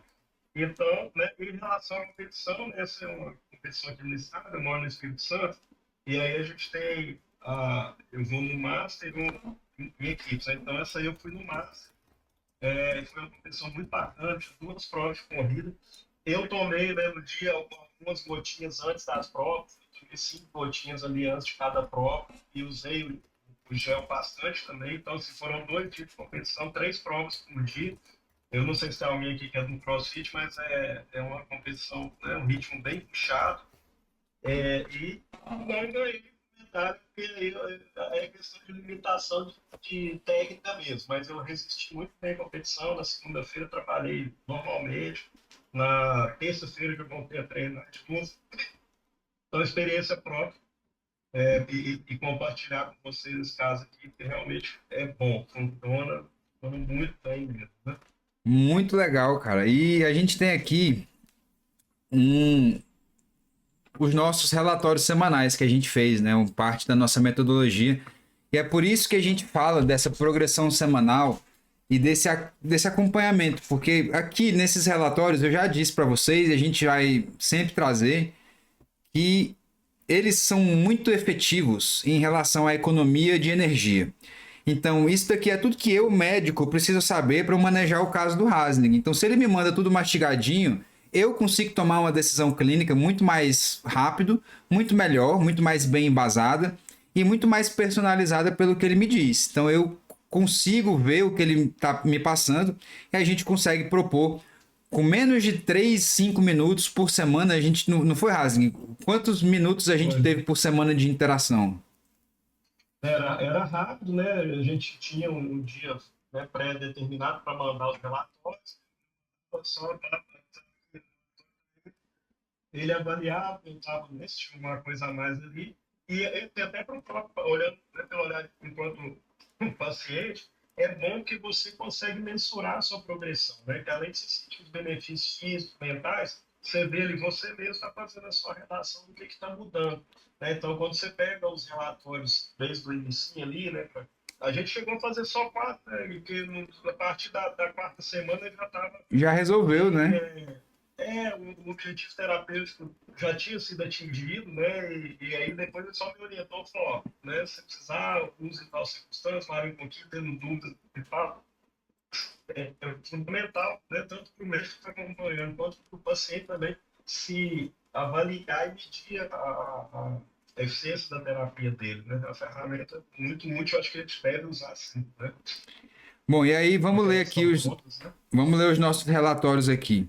Na primeira semana a gente tem aqui o humor. Não senti melhora significativa no sono, mas tenho a impressão que a noite ficou maior. Durmo muito bem. No primeiro... Ai, meu Deus. Esqueci aqui o que o Howard escreveu.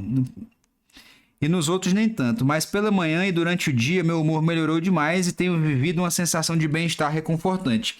Então aqui na primeira semana a gente encontrou uma zona de melhora, tá? Que não era o ideal. Então a gente fez o quê? A gente aumentou para 15 gotinhas à noite. O sono melhorou, mas ainda demoro para pegar no sono. Tenho acordado apesar de mais vezes à noite para ir ao banheiro. Acho que porque estou tomando mais água. O humor está excelente, a mesma sensação de bem-estar. Não me sinto cansado, sem vontade de consumo de álcool. Costumava beber 1 a 2 vezes por mês, mas não estou sentindo vontade. Uma carinha de felicidade, ó, bem massa. E aí, no dia 21, A gente tem, ó, 25 gotas, que foi a terceira semana de tratamento que a gente fez esse relatório. Sono, dormiu rápido, noites reparadoras, um tempo bom de sono. A higiene do sono neutra. E aqui, ó, nunca estive tão bem humorado. Estou dormindo mais cedo e procurando melhorar a higiene do sono. O sono melhorou muito e o ajuste da dose. Só estou acordando de madrugada para ir ao banheiro, mas volto a dormir rápido, acordo revigorado e bem disposto, cada vez melhor. No dia 81 a gente deu um salto ali grande, né? Porque aqui na terceira semana a gente até encontrou o nosso benefício, então a gente só foi fazer de novo no dia 81. Me sentindo excelente, humor ótimo, ansiedade praticamente zero, tranquilo, descansado, mente em paz, melhor concentração e disposição. Sucesso terapêutico. Isso avaliando a insônia. E aí, avaliando o esporte, aqui eu até trouxe, ó, o nosso relatório semanal do esporte. Espera aí que dei uma desorganizada aqui. Vamos ver. Agora voltou. Aqui no esporte, o que eu vou avaliar? Vou aproveitar para dissecar para vocês, tá? O que eu vou avaliar? Eu vou avaliar o sono, como sempre, né? A gente sempre vai avaliar o sono. Eu vou avaliar quais são as modalidades que esse meu paciente está fazendo, a rotina semanal dele, se ele tem alguma lesão que eu preciso me ligar, que eu preciso monitorar, e como que está o rendimento dele nessa rotina semanal. E aí a gente vai conseguindo ver e monitorar o efeito, tá? Aqui a gente tem uma rotina semanal bem intensa de pilates e crossfit, e o rendimento, senti uma melhora na recuperação da dor, participei de uma maratona de remo no sábado, em equipe. No domingo não senti absolutamente nada. Então, recuperação física aqui da primeira semana já começou a melhorar. Na segunda semana, mesma rotina de treinos, o sono melhorou, né? A gente teve uma melhora de rendimento durante os treinos. Fiz 2 PRs essa semana. A recuperação é ótima, não sinto nenhum cansaço no dia seguinte. Nos PRs eu subi 12 quilos do índice do recorde anterior. Na semana, do dia 21 aqui, ó, a gente tem, me sinto sem cansaço e sem fadiga, a recuperação está muito rápida. Apesar disso, não corri no domingo para descansar. Fiz um treino completo de caixa alta de 70 centímetros, tá? Que é um salto, e PR de complex. Esse complex é um exercício complexo aí que envolve alguns exercícios ao mesmo tempo. A gente tem um recorde pessoal e uma melhora no rendimento da caixa, né, do salto, que passou de 60 centímetros para 70. E aí, na última semana, a gente, melhora geral do desempenho e recuperação muscular, seguir sem cansaço pós-treino, disposição excelente, melhora nas cargas do LPO, levantamento de peso olímpico, e melhora da mobilidade, melhora do cardio. Então, é só vitória, né? Só melhoras. A gente consegue ver isso, a evolução ali, semana a semana, e consegue manter isso de um jeito bem legal. Então, o que a gente tem? Resultados interessantes aqui do nosso colega Hasling, que bateu o PR de snatch de 63 para 70 quilos, e quem já fez um snatch, eu não consigo levantar 60 quilos no snatch. 70 quilos para mim é demais. Meu ombro já está aqui doendo, só de ler a palavra snatch, meu ombro já deu um estalo aqui. PR de clean, de 90 para 95, salto de caixa, que passou dos 60 para 70, corrida, o tempo dele saiu de 1,50 para 1,31, e na corrida de 100 metros, saiu de 18 segundos para 16. A gente teve um relatório de sono dele, a gente monitorou o sono dele, bem legal. A gente saiu de uma média de 73 para uma média de 82, tá? Uma média muito, muito acima da média que ele vinha fazendo, e isso aí, obviamente, reflete no que a gente já viu, na melhora de performance e todo o resto, né? E aí eu trouxe mais um caso clínico aqui, que esse caso vocês já viram, é só para a gente mostrar também uma outra ótica, tá? Que a gente viu de melhora de performance, mas esse caso aqui é a melhora daquele paciente que tinha uma doença rara na mão, e eu tratei ele por causa de uma dor, tá? Que é um paciente de 31 anos, atleta profissional, goleiro de futsal e crossfit amador. Iniciou um quadro álgico após a fratura de estése no primeiro quirodáctilo da mão direita há 2 anos atrás. Ele foi diagnosticado inicialmente com uma fratura de estresse. Ele foi tratado de acordo com mobilização. 30 dias depois, a gente viu que a fratura dele tinha aumentado e notou-se uma pequena área desmineralizada ao redor da fratura. Raio-X não disponível dessa daí. Ao decorrer do tempo, a fratura foi piorando, foi se espalhando para os outros ossos da mão, e ele já tinha um comprometimento bem considerável dos outros ossos próprios da mão.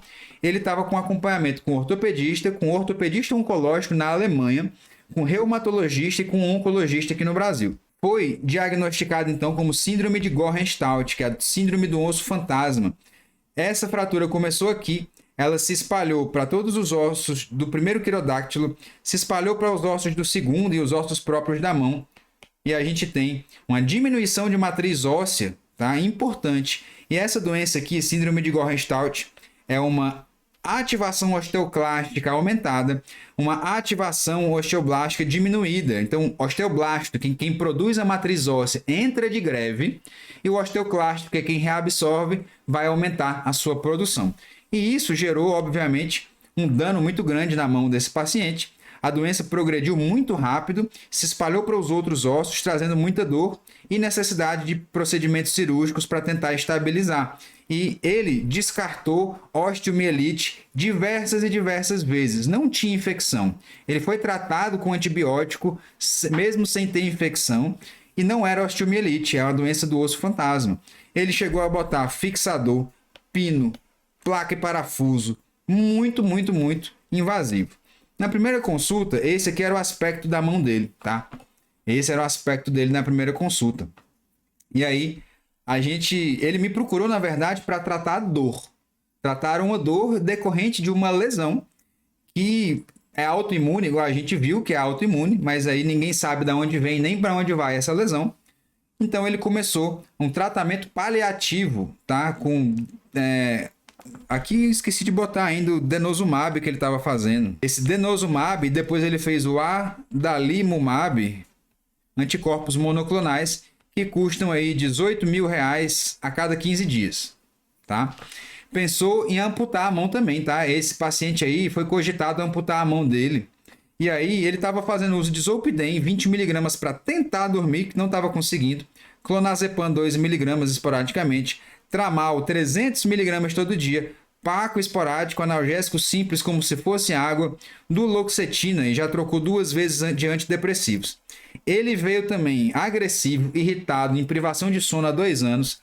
A esposa dele disse para mim assim, ele não é a mesma pessoa com quem eu casei. Ele é outra pessoa. Os colegas de trabalho dele falando a mesma coisa, que ele estava agressivo, respondão e etc. E aí, o pessoal cogitou amputar a mão dele para parar de evoluir, para ele parar de sentir dor, tá? Ele pensou de amputar a mão, tá? Ele realmente cogitou isso e antes dele amputar ele veio no consultório para a gente ver se fazia alguma coisa, tá? Esse paciente está irritado, depressivo, agitado, em privação de sono e a esposa disse que não aguenta mais o estado mental que ele está. A gente fez um raciocínio bem conservador para ele. Eu comecei CBD e CBG pensando em desordens autoimunes, tá? CBD e CBG pensando em desordens autoimunes. A gente fez um que era 1.500 por 1.500, 50 mg por ml, e a gente começou bem conservador. A gente começou com 10 mg por dia de CBD e CBG, e a gente fez um ajuste para 20 mg de CBD e CBG por dia para esse paciente, que deu 6 gotinhas de manhã e 12 gotinhas à noite. E só com esse ajuste, tá? A gente só fez 2 ajustes de dosagem. Com 15 dias, ele me ligou dizendo assim, Gui, dormi pela primeira vez sem dor e sem acordar. E eu chorei nesse dia, a lagrimazinha chega desceu, porque foi um sucesso muito grande de um paciente que vinha sofrendo. É uma paciente que é meu amigo de infância. Ele é amigo do colégio, né? Desde a época do colégio. E aí, com menos de 6 meses de tratamento, essa daqui foi a mão dele com 3 meses de tratamento, e com menos de 6 meses de tratamento, a gente fez um raio-x comparativo e a gente viu aqui o tamanhozão do calo ósseo. Ó. Saiu disso daqui para voltar à atividade osteoblástica desse paciente e impedir ele de amputar a mão. Essa aqui é a mão dele, ó, que tem uma limitação, tem uma adaptação, tem uma perda funcional, mas ó que ele fazendo barra com o peso do próprio corpo e segurando o peso na própria mão. Esse paciente ia amputar a mão, cara. E aí não só a gente melhorou a dor dele, como a gente conseguiu reverter o processo fisiopatológico dessa doença. E esse caso clínico aqui vai ser um caso para publicação, que ainda não publiquei, porque estou esperando terminar esse conteúdo daqui legal de vocês para eu conseguir pensar em publicações científicas. Mas olha só, a gente fez esse raciocínio. Eu não sei, tá? Eu não sei o que aconteceu, mas aconteceu, tá? É isso que a gente tem de viés. Eu não sei o que aconteceu. Eu só sei que o CBD e o CBG inverteram um processo fisiopatológico dele. Eu tenho novos ossos sendo produzidos e uma matriz óssea sendo reabsorvida e sendo remodulada. Então a gente conseguiu um sucesso terapêutico muito legal para esse paciente dentro desse contexto, tá? E aí eu trouxe esse exemplo para mostrar o potencial que tem na recuperação não só muscular, mas na recuperação óssea, de lesões ósseas, que é muito importante para o atleta também. A gente falou de recuperação muscular, mas aqui eu quis falar de recuperação óssea, tá? Não é só recuperação muscular, a gente consegue um remodelamento legal ósseo também para esses atletas. E agora, né, a gente encerra aqui esse momento bonito com as discussões. Se alguém quiser falar aí, eu acho que os microfones vão estar ligados e abertos para a gente conseguir conversar um pouquinho. Mas antes de mais nada, deixa eu ir no banheiro, deixa eu ir no banheiro, os reclames do Plim Plim. Eu passo a aula toda tomando água, aí chega a hora de ir no banheiro. Um minutinho que eu já volto. A gente estava até falando no chat sobre poder usar em outras patologias, né? Não usar só no atleta, inclusive, porque a gente vê mulher em idade menopausa ter muita osteopenia e osteoporose, né? Então, até dar uma animada para a gente ver se seria uma das ferramentas que a gente poderia ter no caso para tratar, né? Além da dor crônica, além dos atletas, também daria para direcionar para tentar para melhorar essa parte, né, da formação dos osteoblastos voltarem a agir. É uma das indicações, né? Eu não falei para vocês ainda, eu estou tentando guardar um segredinho, mas vocês conhecem o Canakeys, que é uma plataforma americana, canakeys.com. O Canakeys é uma plataforma muito legal, onde você consegue filtrar por condições médicas, por canabinoides, por terpenos e todo tipo de coisa. E lá a gente consegue ver um panorama geralzão do tanto de condições médicas que a cannabis trata e qual é o embasamento científico por trás de cada uma delas. E aí, osteoporose, eu me surpreendi quando eu fui procurar, mas tem muito artigo. Muito mesmo. Vou até trazer para vocês depois na nossa biblioteca. Eu tenho que atualizar a minha anuidade, que é em dólar, mas vamos ver. Quando isso acontecer, eu trago para vocês na biblioteca. A gente tem algum gineco no grupo? Eu acho que não. Eu conversei hoje, inclusive, com o gineco, que ele foi meu paciente, ele é marido do meu dentista, que também é meu paciente. E aí ele me perguntou sobre potenciais tratamentos para tratar as vulvodíneas. E para a saúde feminina, eu até mostrei na última aula que a gente falou da CR Wellness, o lubrificante íntimo que eles têm. Deixa eu pegar aqui para mostrar para você.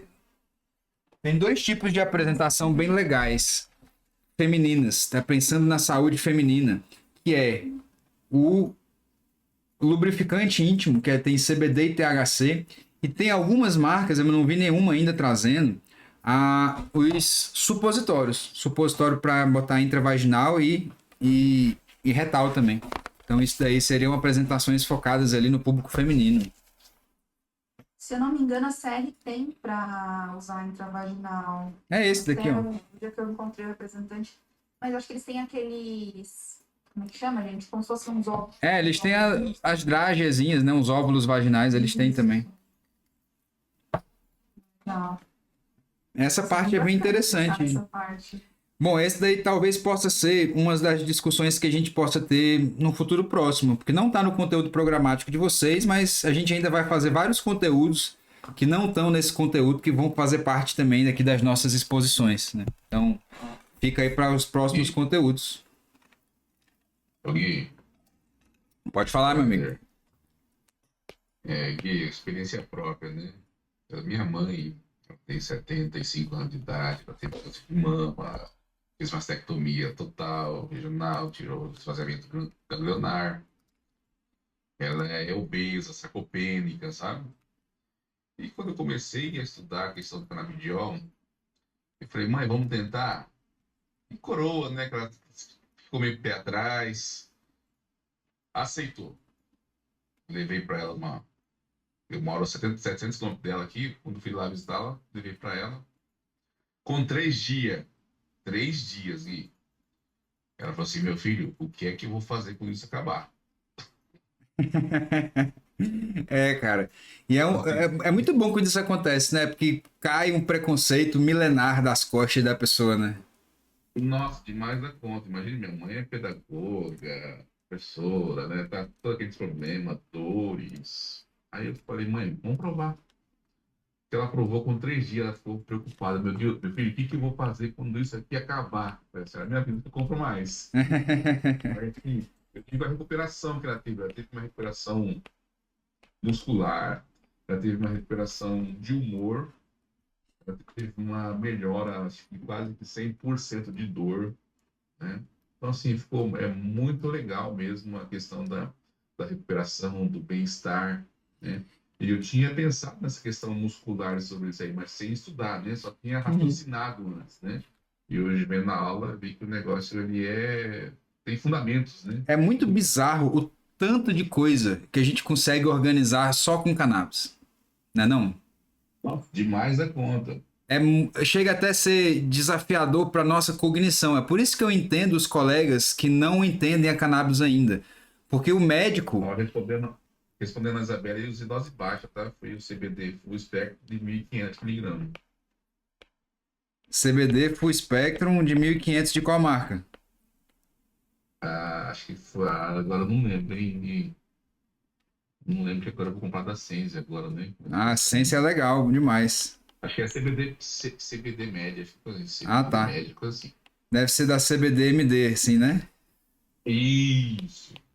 Inclusive, é bom a gente ter falado disso. Vocês sabem que eu não falo mal de ninguém. Eu não falo mal de ninguém, a não ser de um contexto específico, que é a uberização da medicina, tá? Inclusive, deu um bafafá ontem, porque a Kaya Mind, que é um dos parceiros da gente, lançou um podcast com a CEO da Clique Cannabis, ou foi da Bliss, em alguma dessas aí. E aí, uma coisa que a gente estava discutindo no grupo da Ambican, que eu quero trazer, aproveitar a deixa para trazer para vocês. Eu tenho obrigação de reconhecer as marcas que estão participando dessa uberização e boicotar essas marcas. Eu não vou prescrever essas marcas que participam e que apoiem essas iniciativas, como o Clique Cannabis, como a Bliss, por exemplo, que não são consultas médicas, é uma consulta com chat de GPT. E que eles conseguem uma automação para poder mandar uma receita por R$ 30. E isso não é medicina. Isso é venda em atacado. Isso não é medicina. Eu não passo o paciente por um médico. O médico nem olha na cara do paciente, o paciente não olha na cara do médico. Isso não existe, isso é um absurdo.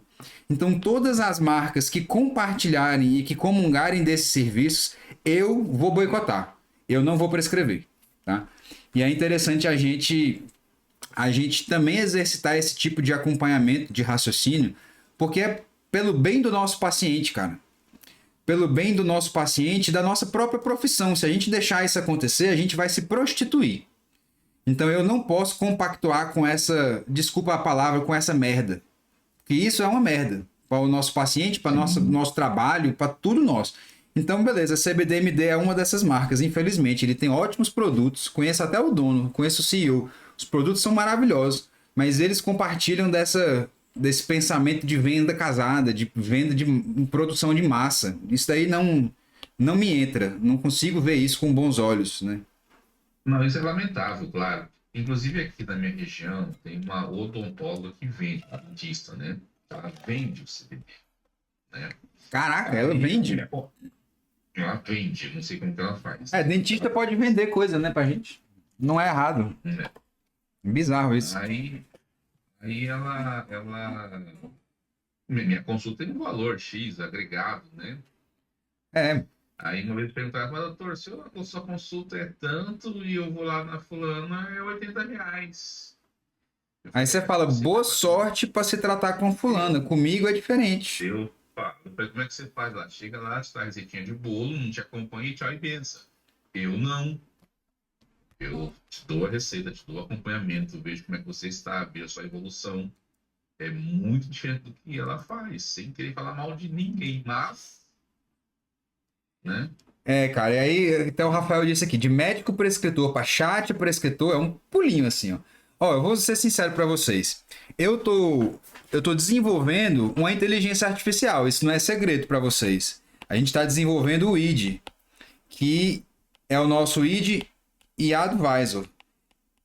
Eu tô assustado com o tanto que o ID sabe mais do que eu. Porque a gente conseguiu botar todos os livros de medicina canabinoide na cabeça que eu tenho aqui, na cabeça do ID, ele tem um conhecimento que eu não li ainda. Então ele já é mais esperto do que eu. E a gente conseguiu, quem estava aqui no dia que a gente fez o teste beta dele ao vivo, viu que ele consegue dar sugestão de conduta, ele consegue dar progressão de dosagem, ele consegue dar isso tudo. Então, se eu tenho um chat onisciente, basicamente, que ele tem toda a ciência de tudo que eu preciso, ele consegue olhar para o paciente, ele consegue fazer uma conta. E isso em menos de 1 minuto, tá, pessoal? Em menos de 1 minuto, o ID ele consegue pegar a nossa conversa e dar um relatório. Em menos de 1 minuto ele faz isso. Para eu fazer um chat que faz uma automação disso, é muito fácil. E muito lucrativo também para mim e para a marca que vai fazer isso. Mas isso não é saúde. Isso aí se não é crime, deveria ser. Deveria ser um dos maiores crimes, porque eu não estou consultando com o paciente, estou consultando com o chat, mano. Isso é absurdo demais. Em todas as esferas isso é absurdo. Não, é lamentável essa automação, né? Isso é uma automação, que a verdade está acontecendo. Eles estão deixando a qualidade médica de lado por dinheiro. É isso, cara. E Nada aí, mais. é o convite que eu faço para vocês. A gente não pode compactuar com essas coisas e todas as empresas que eu notar que estão fazendo isso perdem o meu amor, perdem a minha prescrição. É o jeito que eu tenho de bloquear isso e que vocês têm também de bloquear essas práticas, porque a gente já está denunciando na Anvisa, a gente está denunciando na polícia e isso não está sendo levado para frente. Eu não sei por quê. Na verdade, eu até sei, mas eu não posso falar. Porque é algo muito que fere muita gente alta, tá? Muita gente alta. E isso está sendo óbvio. Os órgãos competentes estão sendo coniventes com isso, quando eles não vão lá e proíbem isso de acontecer, né? Não, vocês concordam comigo? Claro. É complicado quando os órgãos que eram para estar fiscalizando e punindo, punem o médico que está fazendo o seu trabalho, igual aconteceu com, acho que foi contigo, Isa, que aconteceu do CFM instaurar uma. Deve ter sido com a outra Isabelle. Eu só faria até o Não, momento. mas eu acho que foi com a Isabelle do grupo da Ambicam, que ela estava atendendo para uma associação de maneira gratuita. E Isso foi aí. comigo mesmo. Ah, foi contigo então, né? Foi comigo, isso foi comigo. Pois o CFM não instaurou um inquérito contra a Isa porque ela pediu uma judicialização através de um plano de saúde. E isso deve ter dado uma dor de cabeça danada para a Isa, não foi? E eles abriram um inquérito contra uma outra pessoa que também está no grupo. E comigo não chegou a abrir inquérito, mas eu me afastei porque eles queriam determinar quais marcas eu ia prescrever. Mas do inquérito, a pessoa também estava trabalhando para a associação que eu estava no passado, só que eu não sabia. Quando eu descobri isso, foi pelo grupo do Ambicam, que na época eu não estava nem nele. Eu estava fazendo curso com você, mas a Fernanda, que trabalha aqui comigo, ela estava já no grupo do Ambicam e ela falou que mandaram aqui dessa associação, que era a VINS na época, né? Aí a pessoa estava falando, não chegou a ter que pagar alguma coisa, mas foi muita dor de cabeça, foi muita tensão. Porque. Você tem que preparar uma defesa, né? Tem que chamar um advogado para te defender, cara. Óbvio, vocês têm o auxílio da Patrícia para fazer isso, tá? A Patrícia é nossa amiguinha aí. Então, se vocês precisarem de qualquer coisa, é só contar com ela. Mas isso é uma dor de cabeça tremenda, né? Esperado. Sim. E o que tinham feito com ela também foi um dos motivos que me levaram a sair. Eu fiquei uns 6 meses, chegou a 3 meses, eu fiquei com 5 meses com eles e depois eu saindo. Quando isso veio à tona e quando eles começaram a querer mandar a minha prescrição. Então, o que eu sugiro para vocês? A gente tem que ter muito cuidado porque essas parcerias lobo em pele de cordeiro vão aparecer o restante da vida, tá? E aí, o que a gente precisa entender disso? Eu tenho que desenvolver as minhas relações comerciais, que eu digo comerciais, com as empresas que vão me mandar paciente, tá? Por exemplo, a Aliança Medicinal. A Aliança, que é nosso parceiro, a Santa Cannabis, o que eu consegui fazer? Eu fiz cupons de desconto. Então, esses parceiros, eles têm uma consulta que vai sair a R$250. O preço da minha consulta é R$350 e os parceiros, eles ganham um cupom para R$250. Quando eles têm uma demanda de pacientes, eles mandam o cupom, eu consigo identificar esse cupom, o paciente ele tem um desconto e ele entra dentro da minha zona de 6 semanas de acompanhamento. E isso são parcerias que eu consigo fazer com as marcas que eu quiser. Aí eu, que sou esse filtro, eu vou atrás da marca, eu digo assim, ó, vamos trabalhar junto? Deixa eu te apresentar o meu modelo, é assim que eu trabalho. Tô aqui um cupom para você, se você tiver paciente para me mandar, pode me mandar. E geralmente, isso é muito frutífero. 40% de todos os meus pacientes vêm dessas parcerias. E são parcerias que são praticamente unilaterais. É a marca que está me mandando o paciente e eu só faço mandar o paciente de volta. Mas eu escolho a marca que eu quero trabalhar. Então, eu sugiro que vocês comecem a fazer isso. Desenvolvam esse pensamento crítico de ir atrás das marcas que vocês acham legal e proponham esse tipo de parceria. Peçam paciente para eles, porque eles têm paciente para mandar para vocês, tá? Então, desenvolver esse tipo de raciocínio pode ajudar vocês a conseguirem mais pacientes. Muitos pacientes, como é no meu caso aqui, de 40% de todos os meus pacientes hoje vêm de indicação de marca. E aí, óbvio, eu escolho com quem eu quero trabalhar e aí eu não preciso me preocupar. Porque, beleza, fulano de tal, de marca X, me mandou um paciente, eu vou prescrever essa marca. Porque ele me mandou e é uma marca que eu já confio. Mas pegar essa demanda e um procurador da República, um procurador da Defensoria Pública me obrigar a prescrever uma marca, eu tô fora. Prescrevo não. Vamos lá que a Solange está com a mãozinha levantada. Pode ligar seu microfone. A Solange perguntou assim, ó, a melhora na regeneração óssea se dá com o full espectro comum ou tem que ser o rico em CBG? Pelo grupo de receptores que o CBD trabalha, ele também mexe no receptor CB2 que está na periferia, que está no osso, tá? O CBG, ele também vai mexer bem com esse receptor CB2, muito pouco, mas ele também vai mexer no receptor PPAR gama, tá? O CBD também consegue mexer. E aí por isso que juntar os dois talvez aumente ali o leque de ação dos dois. Mas o CBD já age nisso também, um pouco, mas talvez não pouco, mas se botar os dois talvez funcione melhor, né? Talvez abra o leque. Mas só o CBD também já age, também já melhora. De nada só. Muito bom. Obrigado pela sua participação. A gente tem aqui hoje também, pessoal, uma novidade para vocês. Ó. Quem está assistindo a aula hoje também é o pessoal da Liga Acadêmica de Medicina Canabinoide e Telemedicina. Muito legal, a gente abriu uma liga acadêmica e a gente conseguiu fechar os alunos para fazer a fundação oficial dessa liga hoje. Então, foi o primeiro convite aí de um momento que a gente ainda vai ter o pessoal nos acompanhando aí nas próximas discussões clínicas, o pessoal da universidade aqui, da Unifacisa e da UFCG, a Federal de Campina Grande, que inclusive me aceitaram de novo no mestrado, voltei ao mestrado da UFCG para fazer um projeto de pesquisa que ainda é segredo, mas aí depois que ele tiver aprovado eu vou compartilhar para vocês. Muito legal. Alguém tem mais alguma dúvida? Dormir? Oi? Você tem tempo de dormir? Eu tenho tempo de dormir, inclusive eu troquei meu Apple Watch, comprei o Apple Watch novo, esse mais modernão, que ele tem uma aquisição de dados bem legal. E eu tenho dormido com ele todos os dias. Meu sono tá como nunca houve antes. Estou com 6, 7 horas de sono profundo.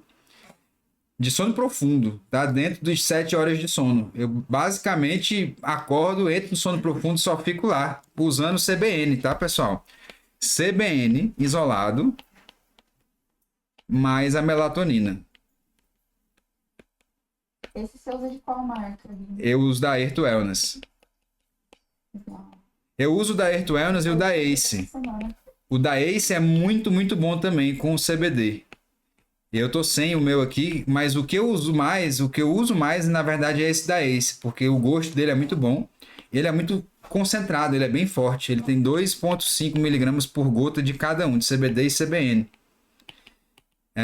Proporção legal, né? Deixa eu pegar aqui, vou passar para vocês também, ó, o telefone de contato do acolhimento da Ace, para quem estiver precisando aí. Deixa eu ir atrás. Saúde da mulher, gineco, né? Porque tem tanta coisa para direcionar nessa parte. E as mulheres acabam sendo um grupo predominante nessa questão de dor crônica, É sim, de efeitos de menopausa. tá? Para vocês aí. Seria interessante mesmo a gente conseguir trazer esse raciocínio aí. Vai ser parte dos conteúdos que a gente está programado para fazer. Nossa próxima aula vai ser daqui a 15 dias, tá, pessoal? Eu preciso de um tempinho para poder fazer ela com calma. E essas últimas semanas aí foram uma correria para mim. Então, daqui a 15 dias a gente vai ter um outro momento que vai ser a nossa aula final, que vai ser o sistema endocannabinoide e as suas funções. Eu deixei essa aula para o final para a gente poder pegar, então, todas as discussões clínicas e juntar ali o raciocínio do sistema endocannabinoide de cada uma delas, para a gente ter, então, um embasamento legal para entender o sistema endocannabinoide na sua totalidade. Porque é muito fácil falar de sistema endocannabinoide lá no começo. E aí não aprofunda tanto, né? Assim, eu estou apresentando para vocês um sistema que é mega complicado, que interage com outros sistemas, e aí se eu deixo isso muito pesado para vocês no começo, eu tenho certeza que vocês não vão entender nada. Depois de tudo, tá? Depois de todas essas discussões clínicas, aí faz sentido da gente fazer uma aula bem mais profunda sobre o sistema endocannabinoide, que essa aula vai ser daqui a 15 dias, tá? Então, vou me despedindo de vocês aqui hoje. Já são quase 10 horas aí, para a gente poder se encontrar de novo daqui a 15 dias. Essa aula foi muito boa, não foi? Gostei tanto de fazer ela.